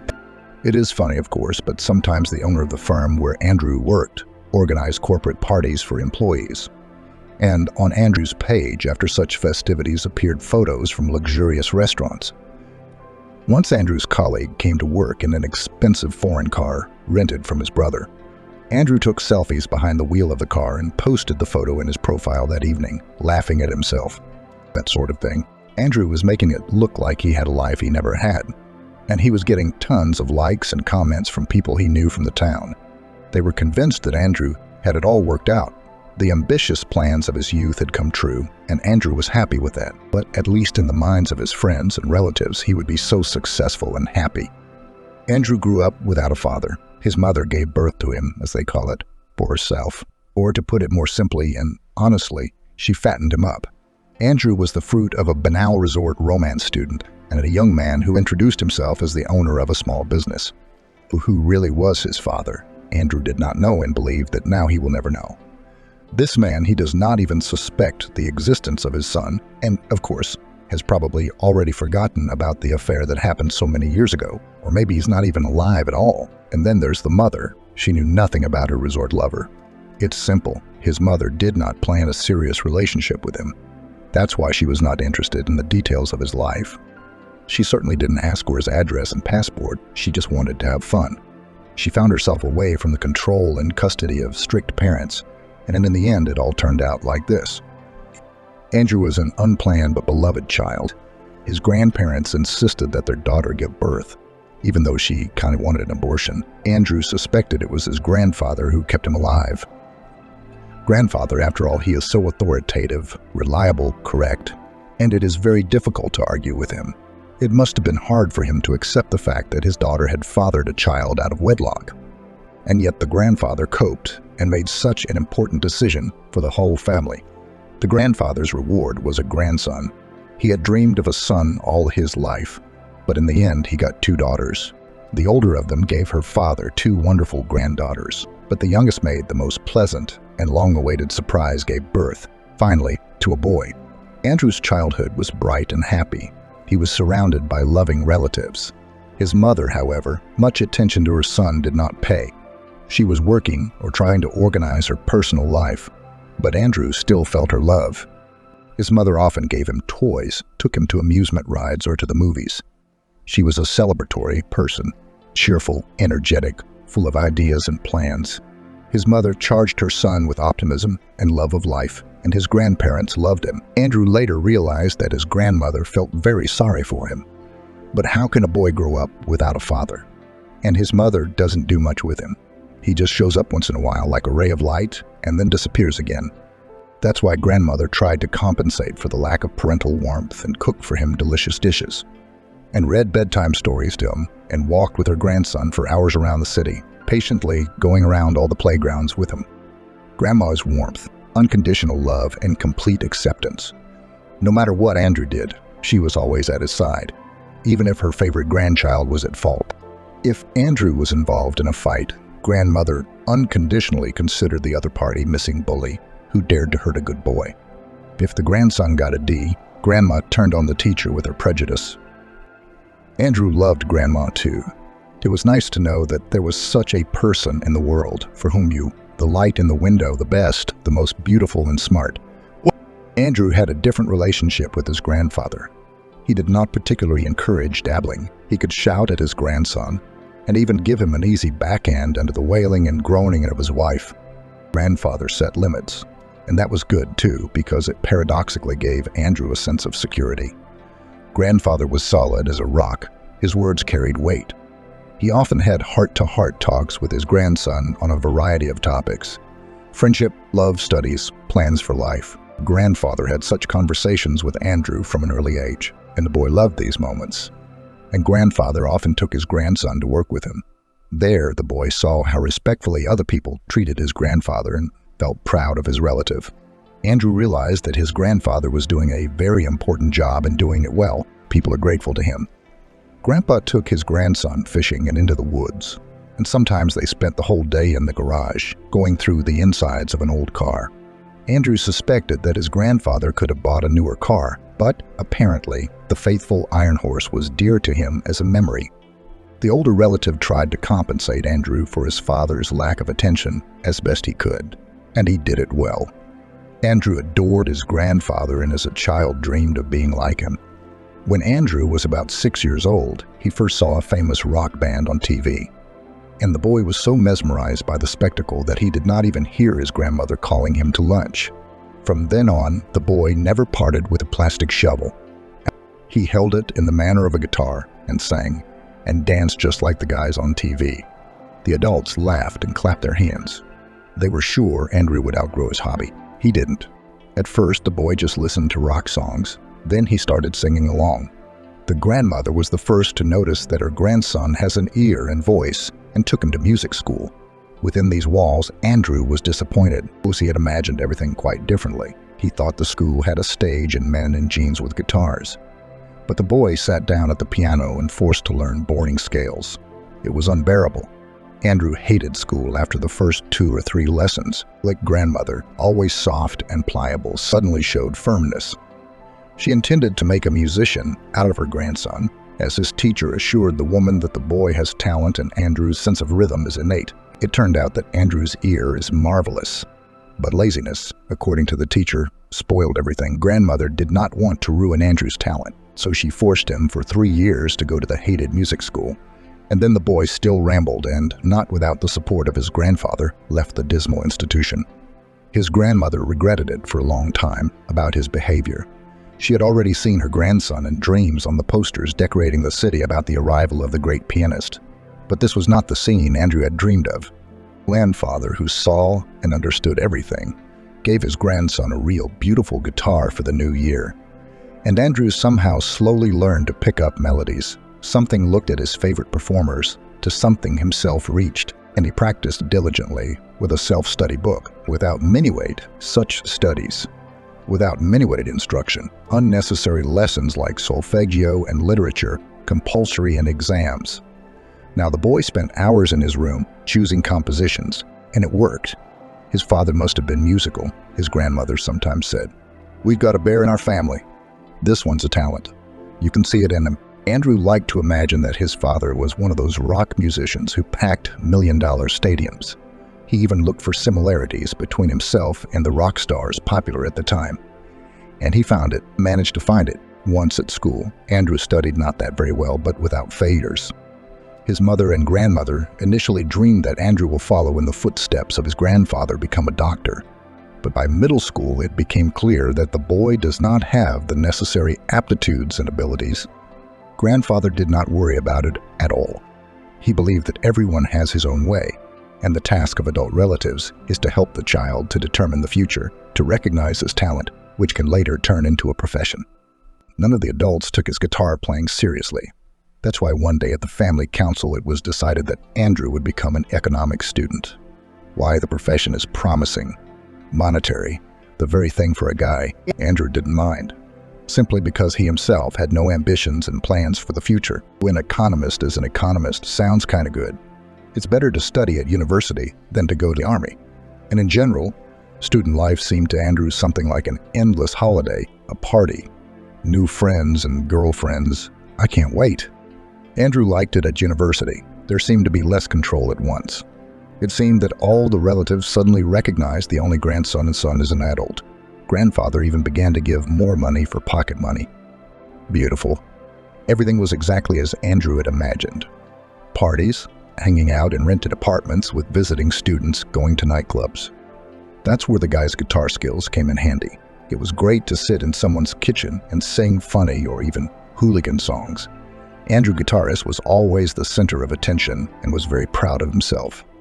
Girls began to look at him, a good-looking, cheerful guy from a good family. At school, Andrew was somehow not distinguished by popularity, but at the university suddenly became an enviable groom. Of course, the guy took full advantage of this, had affairs, enjoyed his youth and freedom. Once, walking through the night city, a group of friends led by Andrew was in a rock bar. The guy did not realize that in his town there is such an institution. The bar was located in the basement of one of the houses in the center of the city. Unremarkable sign, minimal advertising. But inside it was a real treasure. Several not too spacious, cozy rooms with soft, comfortable chairs and photos of rock musicians on the walls, a long counter with high chairs and a stage with a microphone in the largest of the rooms. Local musicians and bands and soloists performed there every night. They played and sang both well-known songs and compositions of their own composition. Some kind of special atmosphere reigned here. The old-timers of the bar seemed to have known each other for a long time and formed a single, coherent organism. Andrew immediately wanted to become a part of it. This was the very element he dreamed of immersing himself in. From that moment on, Andrew became a frequent guest at the bar. He, catching his breath, watched the musicians' performances and then applauded them, making his palms literally burn with zeal. Together with everyone, the guy sang along with the performers, sometimes even allowed himself to dance, depending on the mood and atmosphere. Gradually, Andrew became like a native in the bar. He made friends with the musicians, and sometimes he was even invited on stage to perform between numbers, playing for the customers. Andrew felt a back wave of energy from the audience. He liked it incredibly much. The guy aspired to become part of some musical group. After all, by this time, he had already had time to get acquainted with a considerable number of local performers. Performing concerts as part of a rock band had been his dream since childhood. But there were no offers of cooperation, and when Andrew himself tried to offer his services, he was always very politely and tactfully declined so as not to hurt his feelings. It seems that Andrew lacked some defining quality to realize his dream. Perhaps charisma, talent, or all at once. He had to accept the situation, but the musicians of the bar were still idols in his eyes, unattainable heights. He liked to be among them, to listen to their conversations, to help with preparation for performances. And it was in this bar that he met Alex. Andrew still remembered that evening, the last days of May, the time of university credits. As always, he was struggling because of his carelessness. During the whole semester, he neglected his studies, and on the eve of the session, he urgently began to try to catch up, to teach, to pay for retakes, and even to work off some debts. The teacher of economic theory agreed to give admission to the session to careless students in exchange for the repair of his classroom. Andrew single-handedly spent an entire day doing this work. The unaccustomed physical labor left him with aching legs and back. But the credit book now bore the precious, much-needed instructor's signature. After a hard day, Andrew decided to relax in his favorite rock bar. He went there finding himself alone. All his friends were busy. Someone went on a date because it was Friday. Someone was studying hard for a test, but Andrew wasn't upset. He had a lot of acquaintances at the rock bar, so he wouldn't be bored. No sooner had Andrew crossed the threshold than he was greeted by Ben, a familiar regular. He and a couple of friends occupied a corner table in the so-called sand room. Andrew gladly joined them, whilst the evening in the company of friends promised to be rich. Talking, joking, exploring the depths of life. However, everything changed with the appearance of Alex in the hall. A short, thin girl was dressed in a waitress uniform. Black short shorts, the same black t-shirt, a long gray apron, and a name tag on her chest. Her long brown hair was gathered into a high ponytail, and her face was adorned with a minimum of makeup. Indeed, she didn't need it. Black, widely spaced eyebrows, long eyelashes of the same color, peachy skin, and eyes of an unimaginable light turquoise color.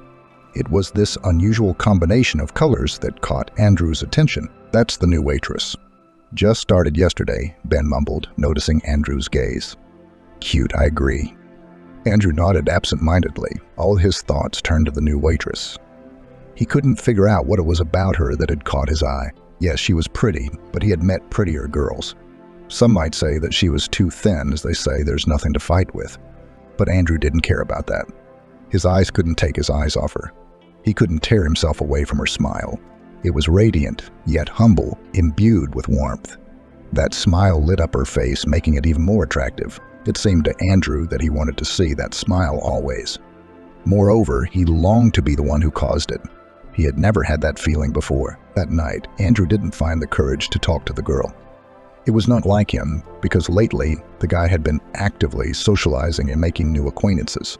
At school, he was really withdrawn and uncommunicative, but with the passage of time, everything changed. Now he had a pretty good experience in socializing. Still, when he was around a new waitress, he felt insecure again and became unusually quiet. One day, Andrew gathered all his courage and came to the bar with the sole purpose of talking to Alex. That night he came alone, without his friends, to whom he had taken himself to indulge in a quick state of economy class. Alex seemed tired or sad. At that moment, one of the visitors, not a regular guest but a casual passerby, expressed his displeasure.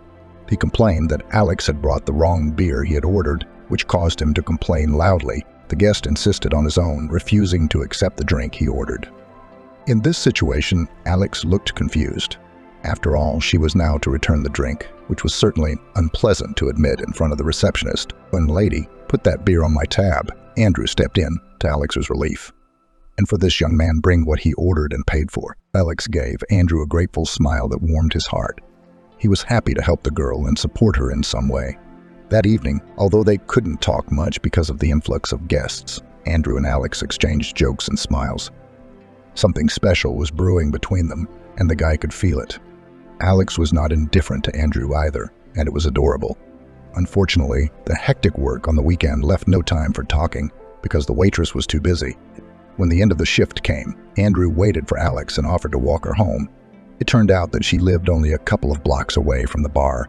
The young people, holding hands, walked slowly through the busy city streets. They felt happy and peaceful at this quiet evening hour. They were silent at first, and it was not a tense, oppressive silence, but relaxed and calm. Neither Alex nor Andrew felt a shadow of embarrassment or awkwardness. Then suddenly, both of them started talking. At first, they discussed the previous evening and the performance of a local rock band, which consisted of high school graduates. Alex and Andrew agreed that the young musicians had everything ahead of them if they continued in the same vein. Finally, Andrew ventured into a more personal conversation. "Hey, do you have someone?" he asked. "No, I'm single." Alex answered quickly. "And you?" Andrew couldn't answer this question unequivocally. He always had meetings, and now he, you could say, was dating a girl from the parallel group. A few dates had already taken place, but for Alex's sake, he wouldn't hesitate to give up all of them. Andrew was more and more attracted to this girl. "Tell me about yourself, please," he asked. "I want to get to know you better." For Andrew, it was a period of unknown sensations. He was happy and confused at the same time. Alex told about her life simply and sincerely. The manner of her speech, the calm and gentle timbre of her voice, the expression of her face, all this attracted Andrew incredibly. He liked everything about her, absolutely everything. It turned out that Alex was born and grew up in a village, almost 100 kilometers away from here. This cozy and quiet corner was not at all adapted to the life of young people. After finishing 9 grades, Alex went to the nearest city for she entered a teacher's college. The choice of the profession of a teacher of junior classes happened not by the call of the heart, but because of the need to make a choice. After receiving her diploma, she tried to get a job in her specialty, but after a few months she realized pedagogy is not her way. Alex shared her memories.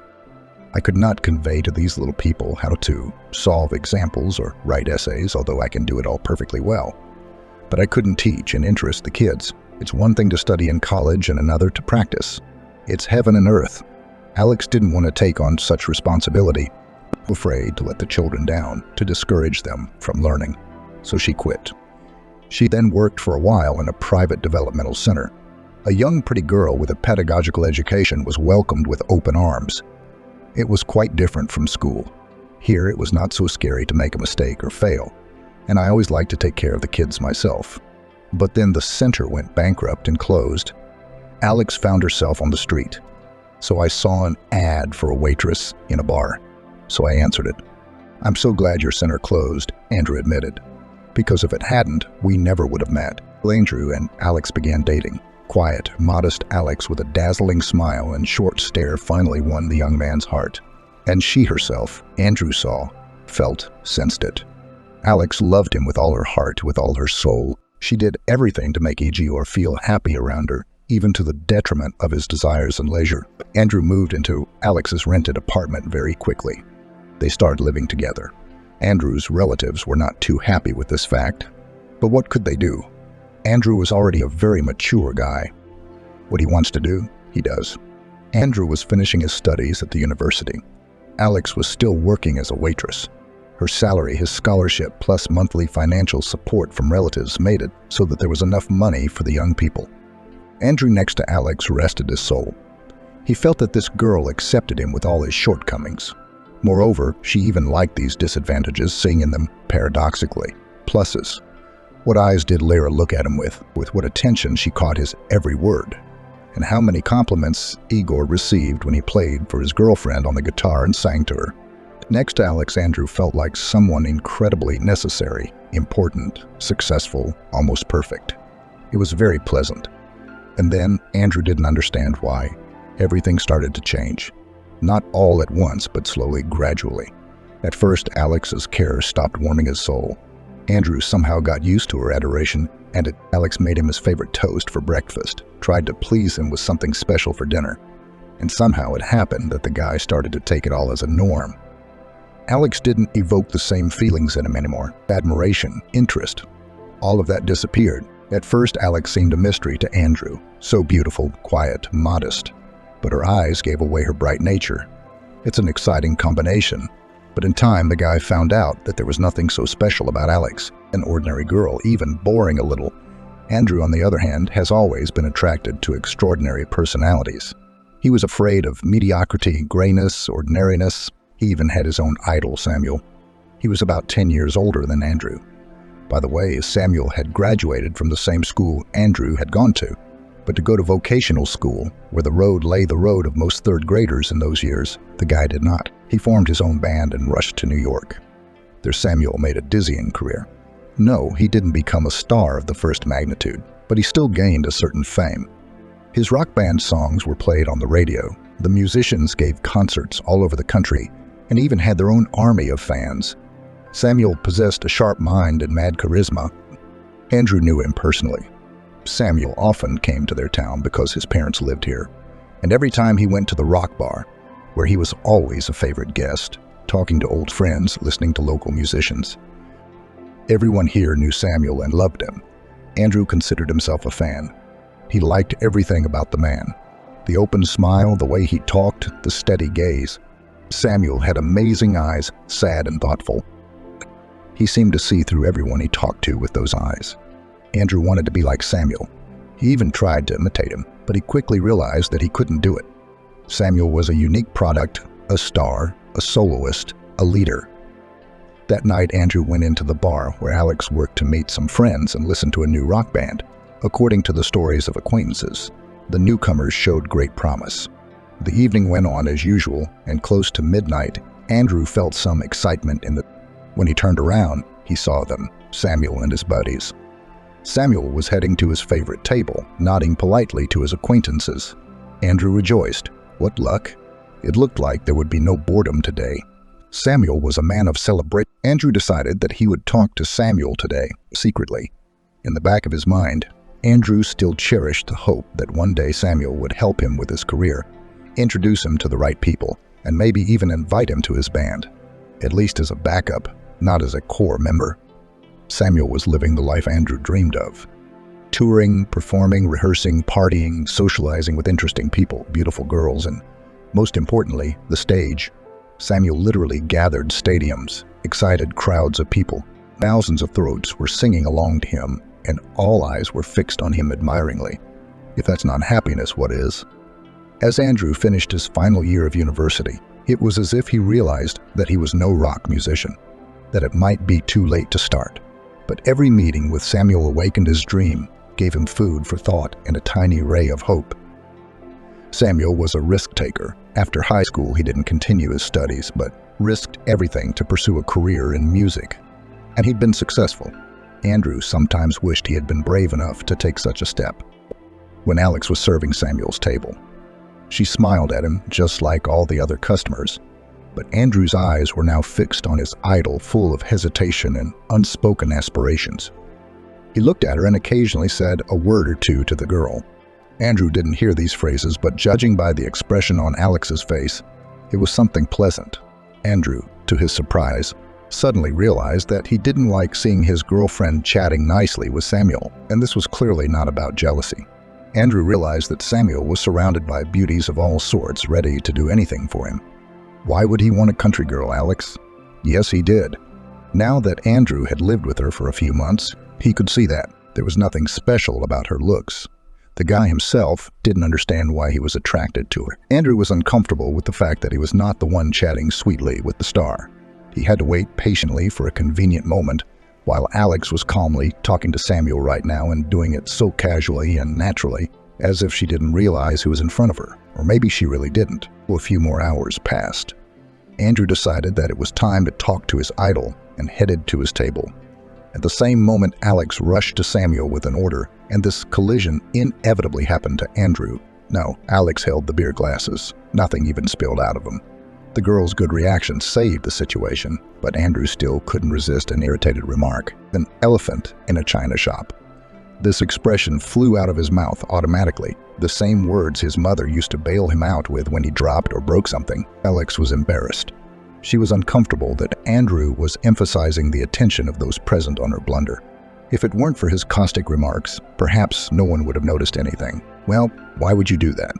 Samuel intervened, smiling encouragingly at Alex. What kind of elephant is it? It's a very sweet and fragile young lady. Andrew looked angrily at Alex.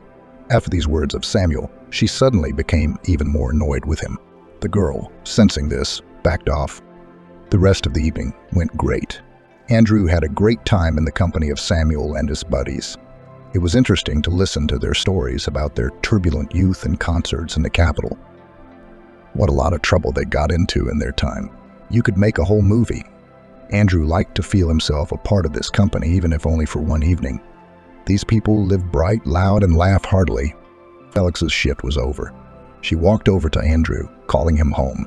Usually they always came back from the bar together. He just waved her off. He couldn't be bothered with her right now. "Is that your girlfriend?"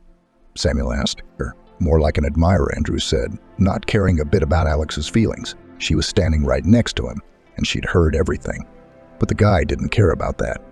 He didn't want Sokolovsky to find out that Andrew was in a serious relationship with a waitress. "You're lucky."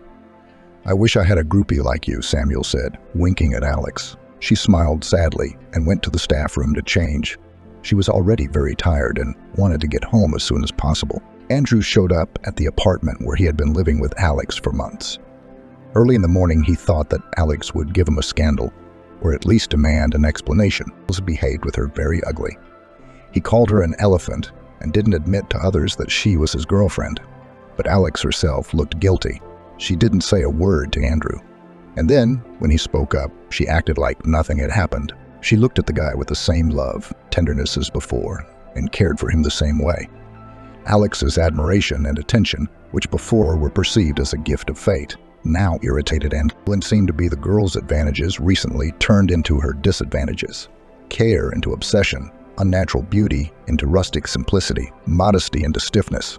And yet Andrew was in no hurry to part with Alex. He was comfortable with her. Alex provided him with lodging, cooked delicious meals, even ironed his shirts. And at the same time, she didn't control every step of the guy as his relatives did, for example. She didn't demand reports, didn't limit him, didn't blow his brains out with talk about the future. With her, Andrew lived much freer than in his native house with his grandmother, grandfather, and mother. But Andrew dreamed of more. He saw himself as a successful, established guy, next to whom a bright girl with a model appearance, not Alex from the village. The guy was looking forward to graduating from university to finally move to a big city and start a new life in the future. He didn't see Alex around him. She was just a way station for him, nothing more. But Andrew's plans were almost ruined by a ridiculous accident. "We need to have a serious talk."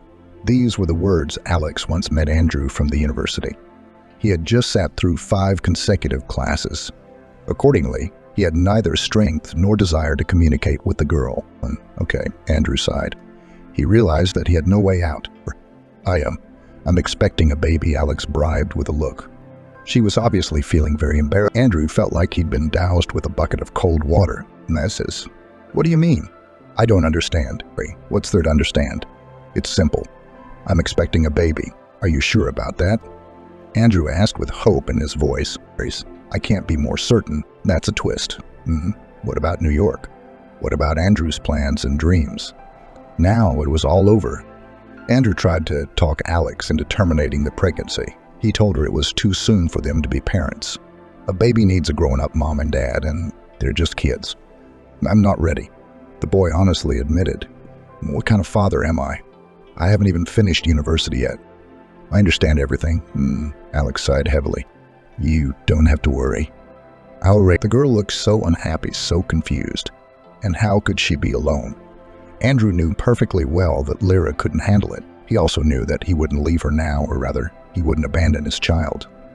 Ever since he was a child, he had heard unflattering things about his own father. This man could not have known about his son's existence at all, and still turned out to be a scoundrel for not taking part in his upbringing. His grandfather, mother, grandmother, all together they managed to firmly hammer into Andrew's head a simple rule. You cannot abandon their children under any circumstances. Anyone who does so is unworthy of respect, love, and a happy life. It's the gravest sin a man can commit. And now Andrew finds himself in almost the same situation as his father once was. He is pregnant with a girl with whom he was just having fun, not planning a serious relationship. Only unlike his father, Andrew will not be able to dissolve in the vast expanse of his homeland, and he will not escape the consequences. No, of course, Alex won't go after him. She's not lying when she says that she's going to raise the child, but Andrew's conscience won't allow him to remove himself from the situation. "Well then, we'll get ready for the wedding." Andrew sighed and squeezed out a semblance of a smile. "Well, now we can't keep water in a sieve. We'll have to adapt to new circumstances." If you think about it, Alex wasn't the only one to blame for the situation. He, Andrew, had a part in it. Alex, of course, is not the limit of his dreams, but it is possible to live with her. She's economical, quiet, caring, Probably a good mother, too. And New York? It can wait. It's not going anywhere. Andrew's going to get his way. The boy honestly tried to console himself with these thoughts. So what if it's a baby? The main thing is that it should be born in marriage. Decency will be observed. And then you can get a divorce. And realize the old plans. You'll have to pay alimony for 18 years. But that's no problem.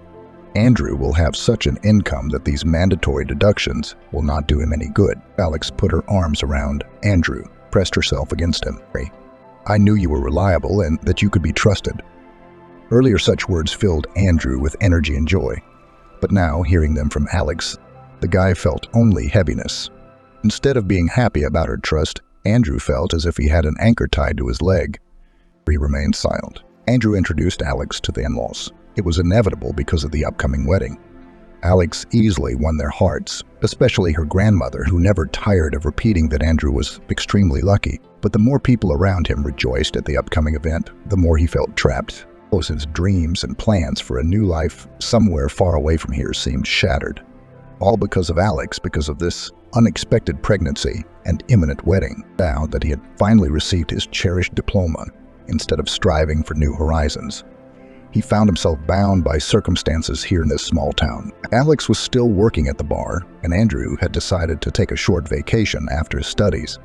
He knew he had the responsibility of supporting a family ahead of him when Alex went on maternity leave. He reasoned that he was entitled to a short break before a new phase in his life. At the rock bar, where he now spent more and more time with friends, Andrew looked enviously at the young musicians.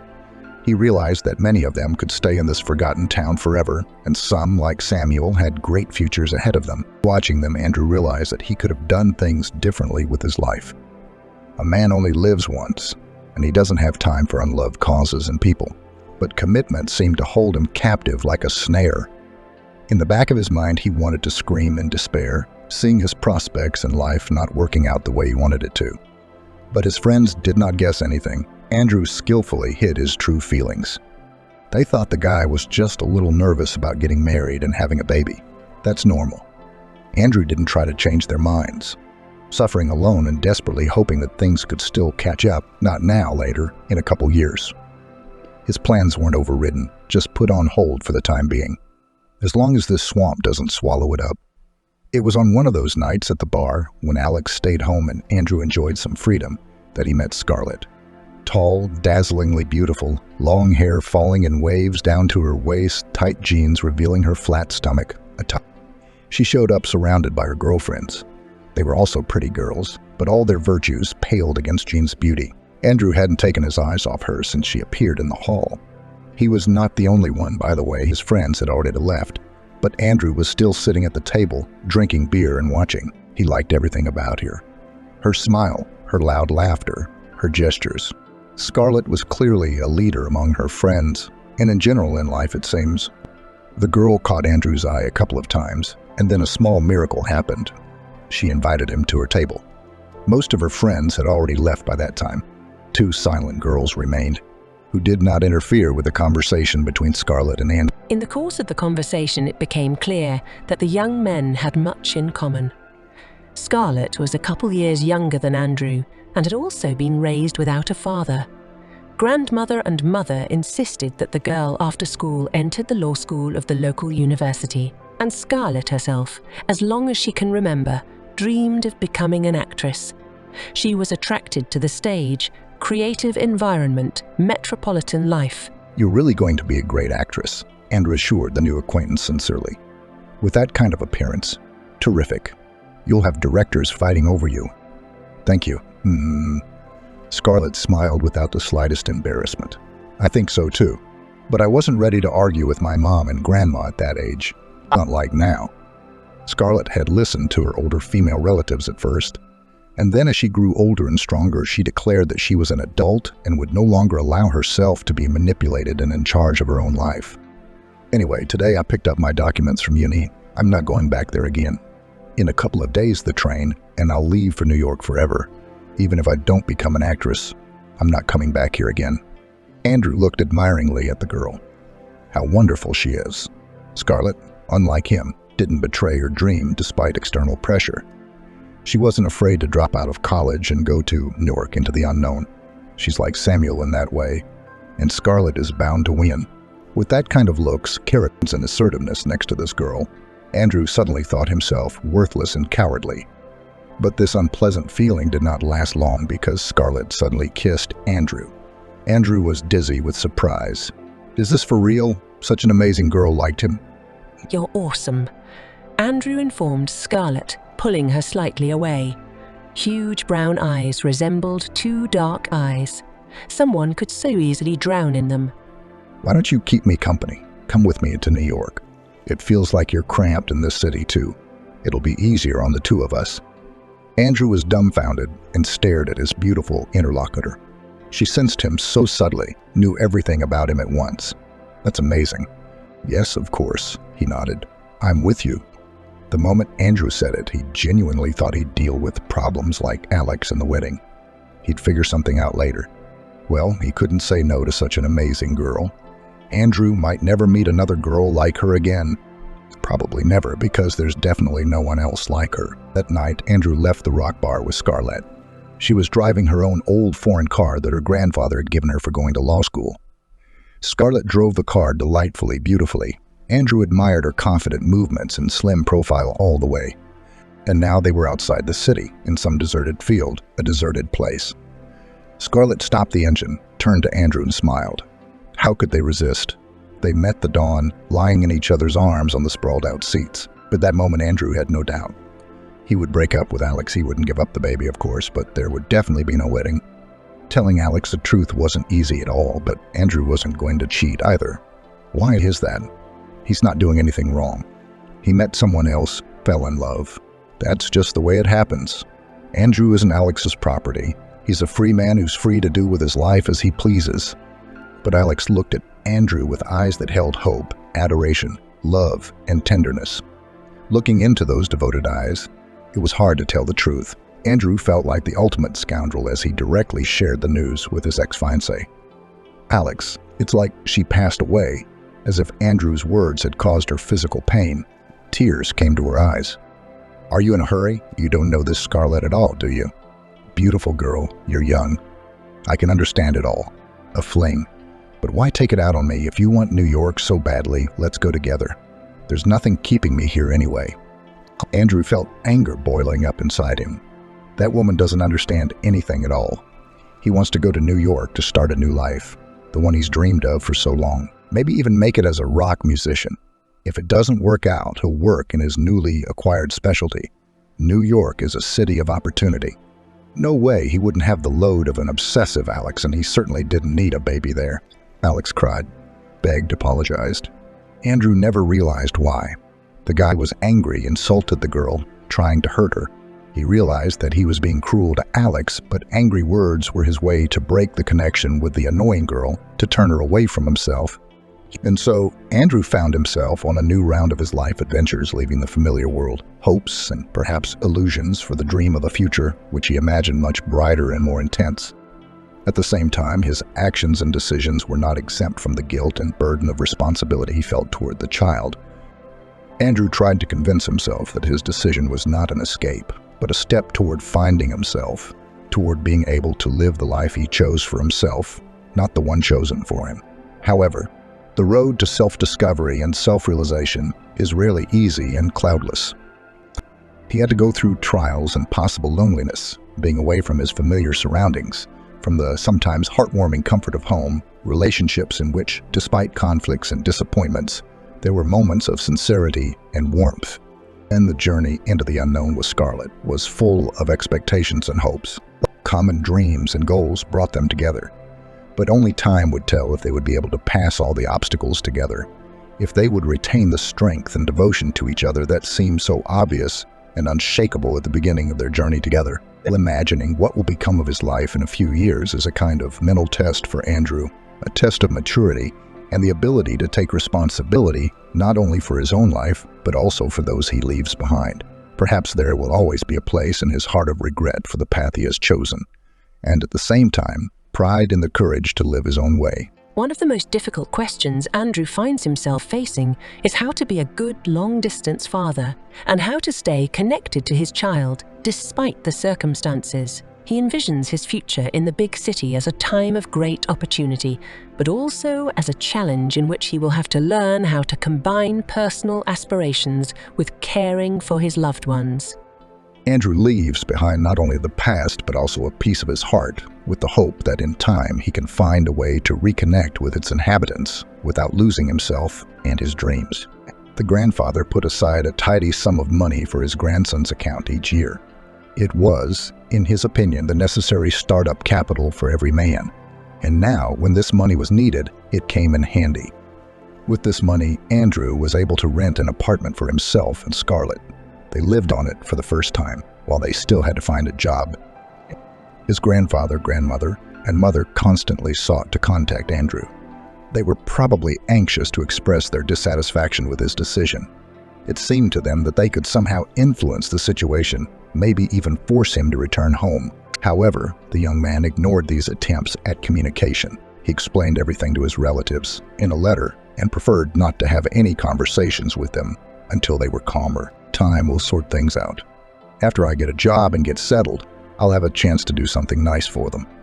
We'll talk then, Andrew reasoned. Scarlett thought Andrew was doing the right thing. Often parents and relatives, without even realizing it, put obstacles in our way. They try to force us to live according to their ideas, to conform us to their expectations. But we are not their property. Each of us has the right to make our own lives. Andrew fully supported Scarlett's every word. Unfortunately, their relationship didn't last long. Soon Scarlett found a rich sponsor in the capital and immediately left Andrew for him. Such a betrayal caused Andrew great pain. He was sure that he had found his only one who understood him like no one else. It seemed to him that together they could overcome all difficulties. But that's not what happened. Nevertheless, it was impossible to give up. It was necessary to take measures to settle in a new place and find a better paid job. Coming back was out of the question. After a month and a half of fruitless searching, Andrew finally got lucky. He was hired as a junior economist in a company that, although not particularly successful, had stability. The guy took it as the start of his way to a successful and prosperous life. However, more than 10 years have passed, and there were no significant changes. Andrew still occupied not the most prestigious position and practically did not move up the career ladder. Prospects seemed rather dim. Nevertheless, when he got the job, he still called his mother, ready for a serious conversation. He expected reproaches and possible demands to return, but his mother's reaction was unexpected. She wondered how he could have done this, not only to them, but to Alex. His relations were predictable, but his mother's next words shocked Andrew. Alex was so distraught over the alleged betrayal that she lost her baby, ended up in the hospital. She was barely saved, and then Andrew learned that calls had been made to inform him of Alex's condition, but he had never answered. This news stunned him. Despite everything, learning about the loss of his child did not make him feel relieved. On the contrary, it triggered a painful mixture of feelings: disappointment, pain, and longing. Strangely enough, Andrew was able to get through it. Now it seemed to him that it was even easier to turn the page and start life anew. Andrew worked hard, saving money. His life was full of reports and traveling from the office to home. He had no time for entertainment, new acquaintances, and even less for relationships with girls. The guitar, which he once loved, was now covered in dust in the corner, as there was no time to play, and most importantly, no desire. After a couple of years, Andrew managed to take a mortgage on a small apartment in an old house in a remote area without repairs, but his own. Relatives helped with the down payment. The guy sincerely rejoiced at this achievement, believing that the beginning has been made. But again, time passed and nothing changed. Andrew lived in a tiny 2-bedroom on the outskirts of the capital, spending a lot of time on the road to work, pulled money from paycheck to paycheck, saved on everything, and only in social networks on his pages carefully created the image of a successful man. It seemed to be working out pretty well. Andrew knew that his friends and relatives from his hometown were watching him. Let them think that their fellow countrymen had succeeded. Andrew's personal life didn't work out. No, he had the occasional fling, but these ladies were all the same. They were from out of town like Scarlett. They needed a place to stay for a while. Andrew's apartment was used as a staging post. The man was well aware of that, and now he remembered Alex with longing and nostalgia. Her care, tenderness, love, sensitivity, attention, respect. Next to her, Andrew felt like a king. She gave him the feeling of wings behind his back. And the others, they were always just using Andrew. The man understood this perfectly well and agreed. Where could he go? Then, in his youth, Andrew thought that he would have many more like Alex. Only with the years he realized that strong feelings and sincerity in relationships, a great rarity, but nothing could be taken back. Andrew was very happy to receive a call from his old friend Kevin. They had been together since high school and until Andrew left for New York. Life, of course, divorced the buddies in different directions, but they were still connected by many things. Warm memories, shared childhood and youth. All this does not disappear without a trace. Now it turns out Kevin has decided to settle down after all. He is about to have a wedding, and he invites to the celebration of a childhood friend who now lives in New York. But Will the Muscovite in his busy schedule will find time for an old friend. It's been ages since we've seen each other, and this is the occasion, Kevin said. This half-joking phrase has once again convinced Andrew that he is considered quite an accomplished and happy man. The social media activity was not in vain. Andrew had never visited his hometown in all those years. His mother, grandmother, and grandfather came to visit him several times. And Andrew, for some reason, he didn't feel like going, but now the situation had changed. The man suddenly felt that he was ready to see his small homeland again, to meet old friends, for whom he is a successful economist from the capital, to walk along the streets familiar from childhood, to look into a rock bar, to feel himself not a gray loser, but a capital guest who managed to get out of the wilderness. Of course I will, Kevin, he thought. Andrew arrived in his hometown in the late afternoon. He didn't take a cab, but decided to walk. Not much had changed here. The same dusty stretches of highway, the same sidewalks, the same lush greenery. Familiar streets, parks, squares surrounded him everywhere. A strange feeling swept over the man. He longed for his past self, young, full of plans and hopes. It seemed that he was not like the others. The others would stay in town, but he, Andrew, would become someone great like Samuel. A man the locals would be proud to know. But not everything works out the way he wanted. Sure, Andrew lives and works in New York, but it's not what he once dreamed of. True, the locals don't realize it. At least for 1 week, Andrew will be able to feel like the person he wanted to be when he was young, he thought. And that made him happy. The family greeted their son and grandson joyfully and warmly. They hadn't seen each other much lately. Grandmother and grandfather had become quite old, and once they had seemed energetic and all-powerful to Andrew. Time spares no one, and Mom was not the beautiful and young woman she used to be. Andrew felt sad at the thought that they were the only people on the entire planet who cared about him. He didn't even want to think about the days when they would be gone and he would be all alone. The next day, Andrew met Kevin and his fiancée at a cafe. Emma turned out to be a very pretty and pleasant woman. Kevin didn't let go of her hand. It was obvious that the friend was in love with his companion with all his heart. Under Emma's blouse, he could see a neat tummy. So that's it. Kevin is going to be a father soon.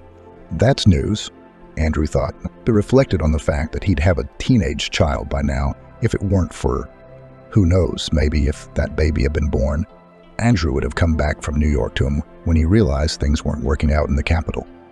Maybe he would have proposed to Alex and they would all have been together, living a big and friendly family. I wish I had realized then in my youth. Here it is. Happiness itself came into my hands, and I kept chasing the mythical crane in the sky. The friendly reunion went great. Andrew and Kevin were joined by their old buddies. They sat and discussed the details of their upcoming wedding and laughed a lot, just like when they were kids and young adults. Andrew's friends were all married, solid men. Some had grown a belly, some were beginning to gray. Grown family men, all just as fun as they used to be. Then Kevin and Emma went home, and Andrew and his friends went to an almost native rock bar. Here, to the man's relief, almost nothing had changed either. The buddies came in here periodically. They still remained their own here, which was very warming to the soul. Andrew diligently played the role of a successful Muscovite, treating his buddies to a beer and telling them about his life. He didn't lie, of course, but he presented the facts in such a way as to preserve the image of a man who had managed to realize the dream of his youth. "Well done, Andrew," declared the friend, clapping the man on the shoulder. "As he always said, when you were young, you'll achieve more. And here you have done it. We're all even a little jealous of you here." Andrew smiled at his friend and remained silent. If he knew exactly what he was jealous of, the next day was the wedding. Andrew arrived at the appointed time. A crowd of dressed-up guests, the newlyweds' adult relatives, and their friends all gathered together. Andrew was even at first confused by such an abundance of strangers. Then his friends called him. All of them came to the party with their other halves. Family, serious people. They all had kids, jobs, apartments, cars. Looking at his old friends, standing on the arm with their wives, Andrew once again felt that his life was passing aimlessly. Solemn registration, obligatory promenade with a photographer to the memorable places of the city. Champagne was flowing. The guests cheered, laughed, showered the newlyweds with compliments. Kevin and Emma really looked beautiful in love, happy. Then it was the restaurant's turn. Andrew had relaxed by then and was getting to know everyone he didn't know. The guests treated him warmly and friendly, asking about New York, talking respectfully about Andrew's career. Everything was exactly as he had imagined. In the restaurant, the dressed-up crowd was already waiting for the host of the evening, a cheerful, smiling guy. A new batch of guests had gathered on the porch. This is where Andrew got a surprise he couldn't have imagined. Among the crowd of newcomers, he saw Alex. At first, the man couldn't even believe his eyes. "I thought I was imagining things. But why would she be here in the first place?" Alex had changed, of course, during this time, but not so much that Andrew didn't recognize her. The same huge turquoise eyes, long, slightly wavy hair. Slender, touching, almost transparent. Only now there was a confidence in Alex's gaze that made her face even more attractive. Alex was wearing a flowing dress of a marvelous emerald shade, which suited her eyes so well. Her hair was beautifully pinned up in a way that revealed her beautiful face and spread over her graceful shoulders. She looked much younger than women her age and radiated warmth and energy. Andrew could feel it even from a distance. "Is that Alex?" Andrew turned to his buddy standing next to him. "What's she doing here?" "Alex. Kevin invited her," the buddy replied. Andrew grinned. He wasn't very helpful. At that moment, Alex noticed him too. Their eyes met, and Alex smiled. That beaming smile had a strange effect on Andrew. How could he forget this radiant, warm smile, illuminating her face with some special light? But on the other hand, anger suddenly rose in his soul. For some unknown reason, he suddenly made her Alex, the culprit of his not-so-successful life. Alex, years ago, was just plain obsessive. She was annoying, demanding his attention, and unwilling to give him any freedom. It was from her that he had decided to leave for New York before he was fully ready to do so. Now he's decided it's all her fault. And now Andrew was forced to live a miserable existence, and Alex came to the wedding. So beautiful, successful, and confident, smiling at him with a sense of superiority. Andrew nodded dryly to Alex and hurried to disappear into the crowd. The festivities were not so pleasant now. From his seat, Andrew watched Alex having fun, easily talking to the guests, laughing and dancing. She apparently knew many people here, and them were asking her to dance. The young lady was undoubtedly a success. Strangely, she'd come to the wedding alone. Kevin invited her. Why would that be? Andrew's thoughts tried to find an explanation. From afar, it seemed to him that Alex's life had turned out well. She wore seemingly modest jewelry, inconspicuous earrings, and a thin necklace. But he was well aware of how much it cost. A fortune. The same could be said about the shoes, from a famous brand with a signature red sole. Alex didn't look like a resident of their town at all. She looked modest, but expensive and refined. Unlike the local ladies who liked to show themselves in all their glory for celebrations like weddings. Bright makeup, ostentatious clothes, elaborate hair, Alex stood out against their background, and it pissed Andrew off. It seemed to him that Alex looked at everyone from the level of his superiority, including him. Andrew wanted to bring Alex down to earth, showing her arrogance, and show her who she really was. A simple girl from the village, a former waitress, whom he had left years ago, not wanting to connect his life with a girl from the countryside. It seemed to him that he shouldn't act like an unchangeable queen here. After all, at this wedding, the couple's guest was him, Andrew, not her. He'd been waiting for the right moment. And now, at last, the moment had come. Alex took the tray and hurried to an elderly woman, apparently the bride's grandmother, who felt ill from the heat. Noticing this, Alex quickly went to the kitchen and returned with a tray with a carafe of cold water and a couple of glasses. Andrew hurried to meet his ex-fiancée. full of intentions to humiliate her. In his head, he had already formed a suitable phrase. Nay, hello. The past just wouldn't let go. Waitress reflexes in action. He was counting on those words to remind Alex of her past and who she really was. Alex looked up at Andrew with surprised eyes and seemed a little confused. And that was it. So much for the glossy exterior, Andrew thought. Alex hasn't changed a bit, and I still seem to be a huge influence on her. Just like before. Hello to you too, Alex said quietly. Putting the tray in front of the old woman and stepping aside, Andrew, satisfied with himself, returned to his seat. He felt almost happy. Yes, he had managed to hurt Alex. Now she didn't look so arrogant and radiant in his eyes anymore, and that was great. Andrew decided to ask a young girl to dance, Emma's niece, I think. This girl had been sending him loving glances all evening, fascinated by the supposedly successful capital city guest. Andrew decided to capitalize on this impression and asked her to dance. She happily accepted. Andrew did it for Alex. Let her see how much fun he's having and how popular he is. Even the young beauties are throwing themselves around his neck. It seems that Andrew achieved the desired effect. Alex looked at him dancing with the young cousin of the bride, and there was sadness in her eyes. Perhaps she was jealous. Perhaps she still had feelings for Andrew. It was pleasant for Andrew to think so, but it wasn't enough for him. He wanted the people around him to laugh at Alex, though he couldn't understand why he wanted to do that. Perhaps by humiliating her, he felt more successful and important. Andrew secretly watched Alex, waiting for the right moment. And that moment came. Someone spilled champagne on the floor, and Alex, not noticing the puddle, slipped, waving her hands. Almost falling, she grabbed the column at the last moment, miraculously keeping her balance. Someone suppressed an exclamation. Someone grinned. And Andrew said aloud, Man, well, you were an elephant in a china shop, and you still are. Are you talking about the elephant in the china shop again? A familiar voice suddenly sounded. Andrew shifted his gaze from Alex to the man who had appeared behind her back and saw Samuel in front of him. He had come into the restaurant unnoticed, probably only a couple minutes ago. Samuel, without taking his eyes off Andrew, walked over to Alex, helped her up and put his arm around her waist. There was sadness on Alex's face. That elephant in the china shop. Is that what you called her at the bar back then? Remember? Samuel continued. Andrew nodded, though he couldn't recall that moment. It was with that phrase of yours that my introduction to this wonderful girl began, Samuel said, smiling at Alex. So, my many thanks to you. But don't say that to her again, or you'll have to deal with me. Samuel seemed to be joking. He was smiling as he said the phrase, but his eyes were dead serious. Stunned, Andrew returned to his seat. His lady, Emma's young cousin, sat down next to him and started chattering excitedly. Andrew didn't care for her. He was looking at Samuel, who was very gently supporting Alex by the hand. A crowd immediately gathered around them. Kevin was there too. Old acquaintances were drinking, joking, discussing something cheerfully. And Andrew couldn't bring himself to join them, even though he really wanted to. But he was too stunned, too lost. What was going on here? I don't understand, he said at last. What's Samuel doing here? These are Kevin's buddies. Kevin's known him since he was a kid. He's his idol. Andrew's young companion said, well, she was helpful. Surely this girl could give him some information.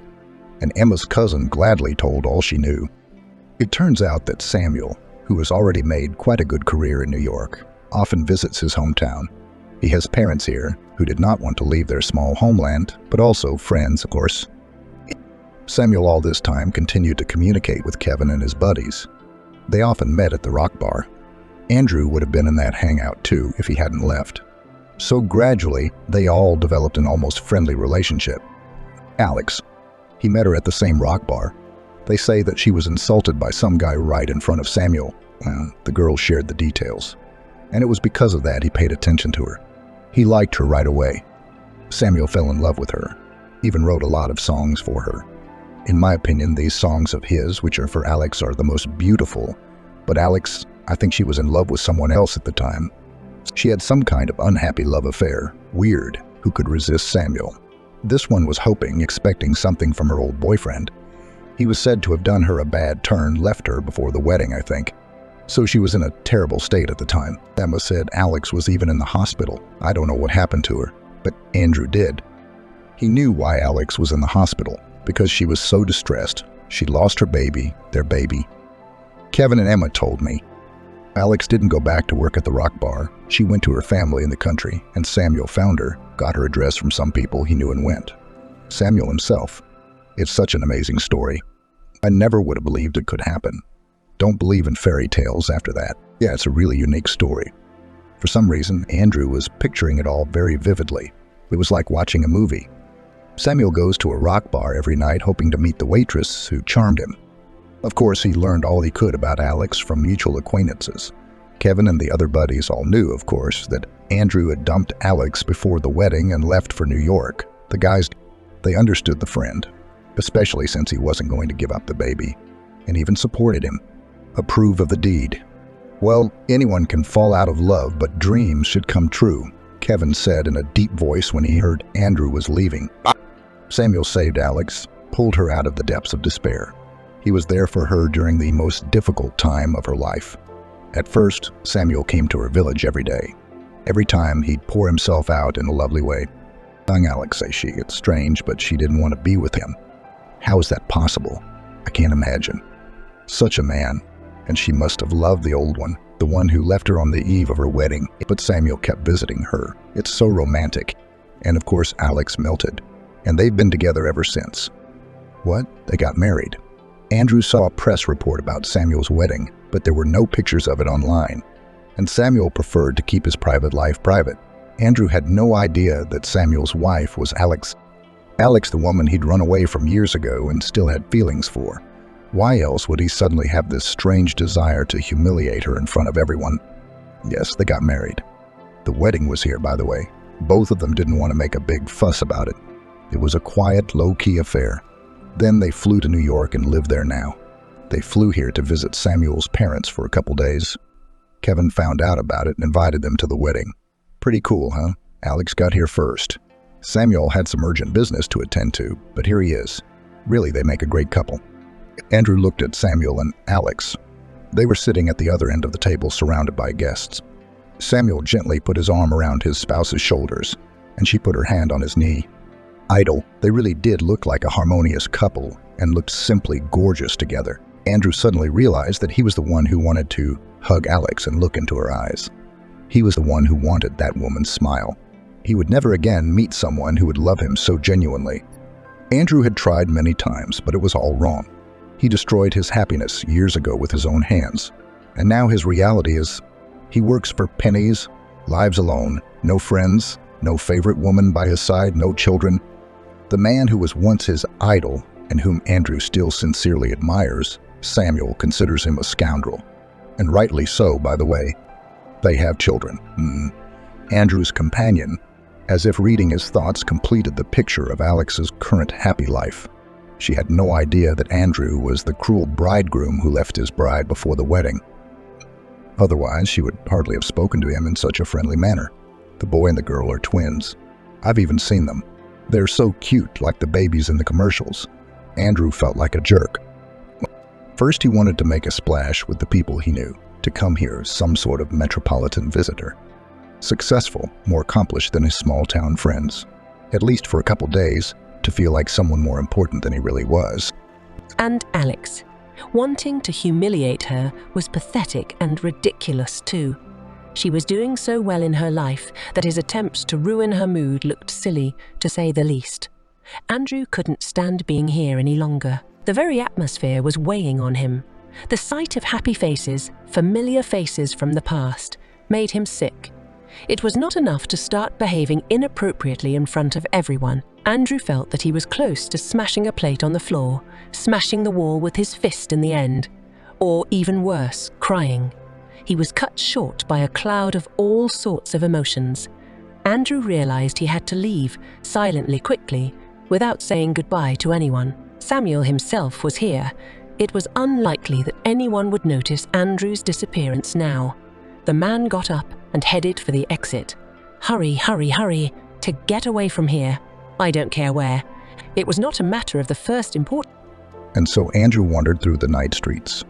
He's already gotten a decent distance from the restaurant. His feet carry him toward the center of town. The man passed a rock bar. No, he had no desire to return to that place. He left behind the public garden where he spent so much time with his friends, bypassed the amusement park. He had many memories with each of these places, mostly happy and pleasant ones. He didn't want to go home. His mom, grandfather, and grandmother would be there. They would start asking Andrew about what had happened. They'd be worried, anxious. No, it's better to be outside by yourself. Andrew will come back later when the family is asleep. The man walked through his hometown, wherever he could see. Crushed, confused, he felt like a complete nobody and regretted that he had come to Kevin's wedding. He wished this situation had never happened in the first place. "Andrew, wait, I can't catch up with you." A voice came from behind him. The man turned around and it was the same young girl, Emma's cousin, rushing toward him. Andrew didn't even remember her name. "What are you doing here? You left so suddenly. I followed you." "Your face was strange and very sad, I think. Why did you follow me? Why did you follow me?" The man was surprised. "Well, because I didn't feel like breaking up with you." Andrew looked into her pure, sincere eyes and wondered, could it be that he, so lowly and mean, could like this young creature? Apparently, the girl was really fascinated by him. Strangely, but it made his soul warm. Andrew realized that not all was lost. He's only 35. A whole life is ahead of him, and what kind of life it will be depends only on him. Obviously, the man had made a lot of mistakes, but he's only human. The main thing is to make the right conclusions and live on, live happily. Something needs to change in yourself, in your worldview. If the previous actions led to such a deplorable result, it means only one thing. Now it is necessary to act differently. That's all. The girl looked at Andrew with hope. In her eyes, he saw admiration. No, the man was not going to take advantage of the young beauty's naivety. Right now, he would just walk her to the restaurant, and there was no telling what could happen to a young girl on the street at night. Andrew will say something reassuring and wise to her goodbye. He's an adult, and he'll leave this town. He's got a long way to go to work out his mistakes, but it's going to work out. It's going to work out.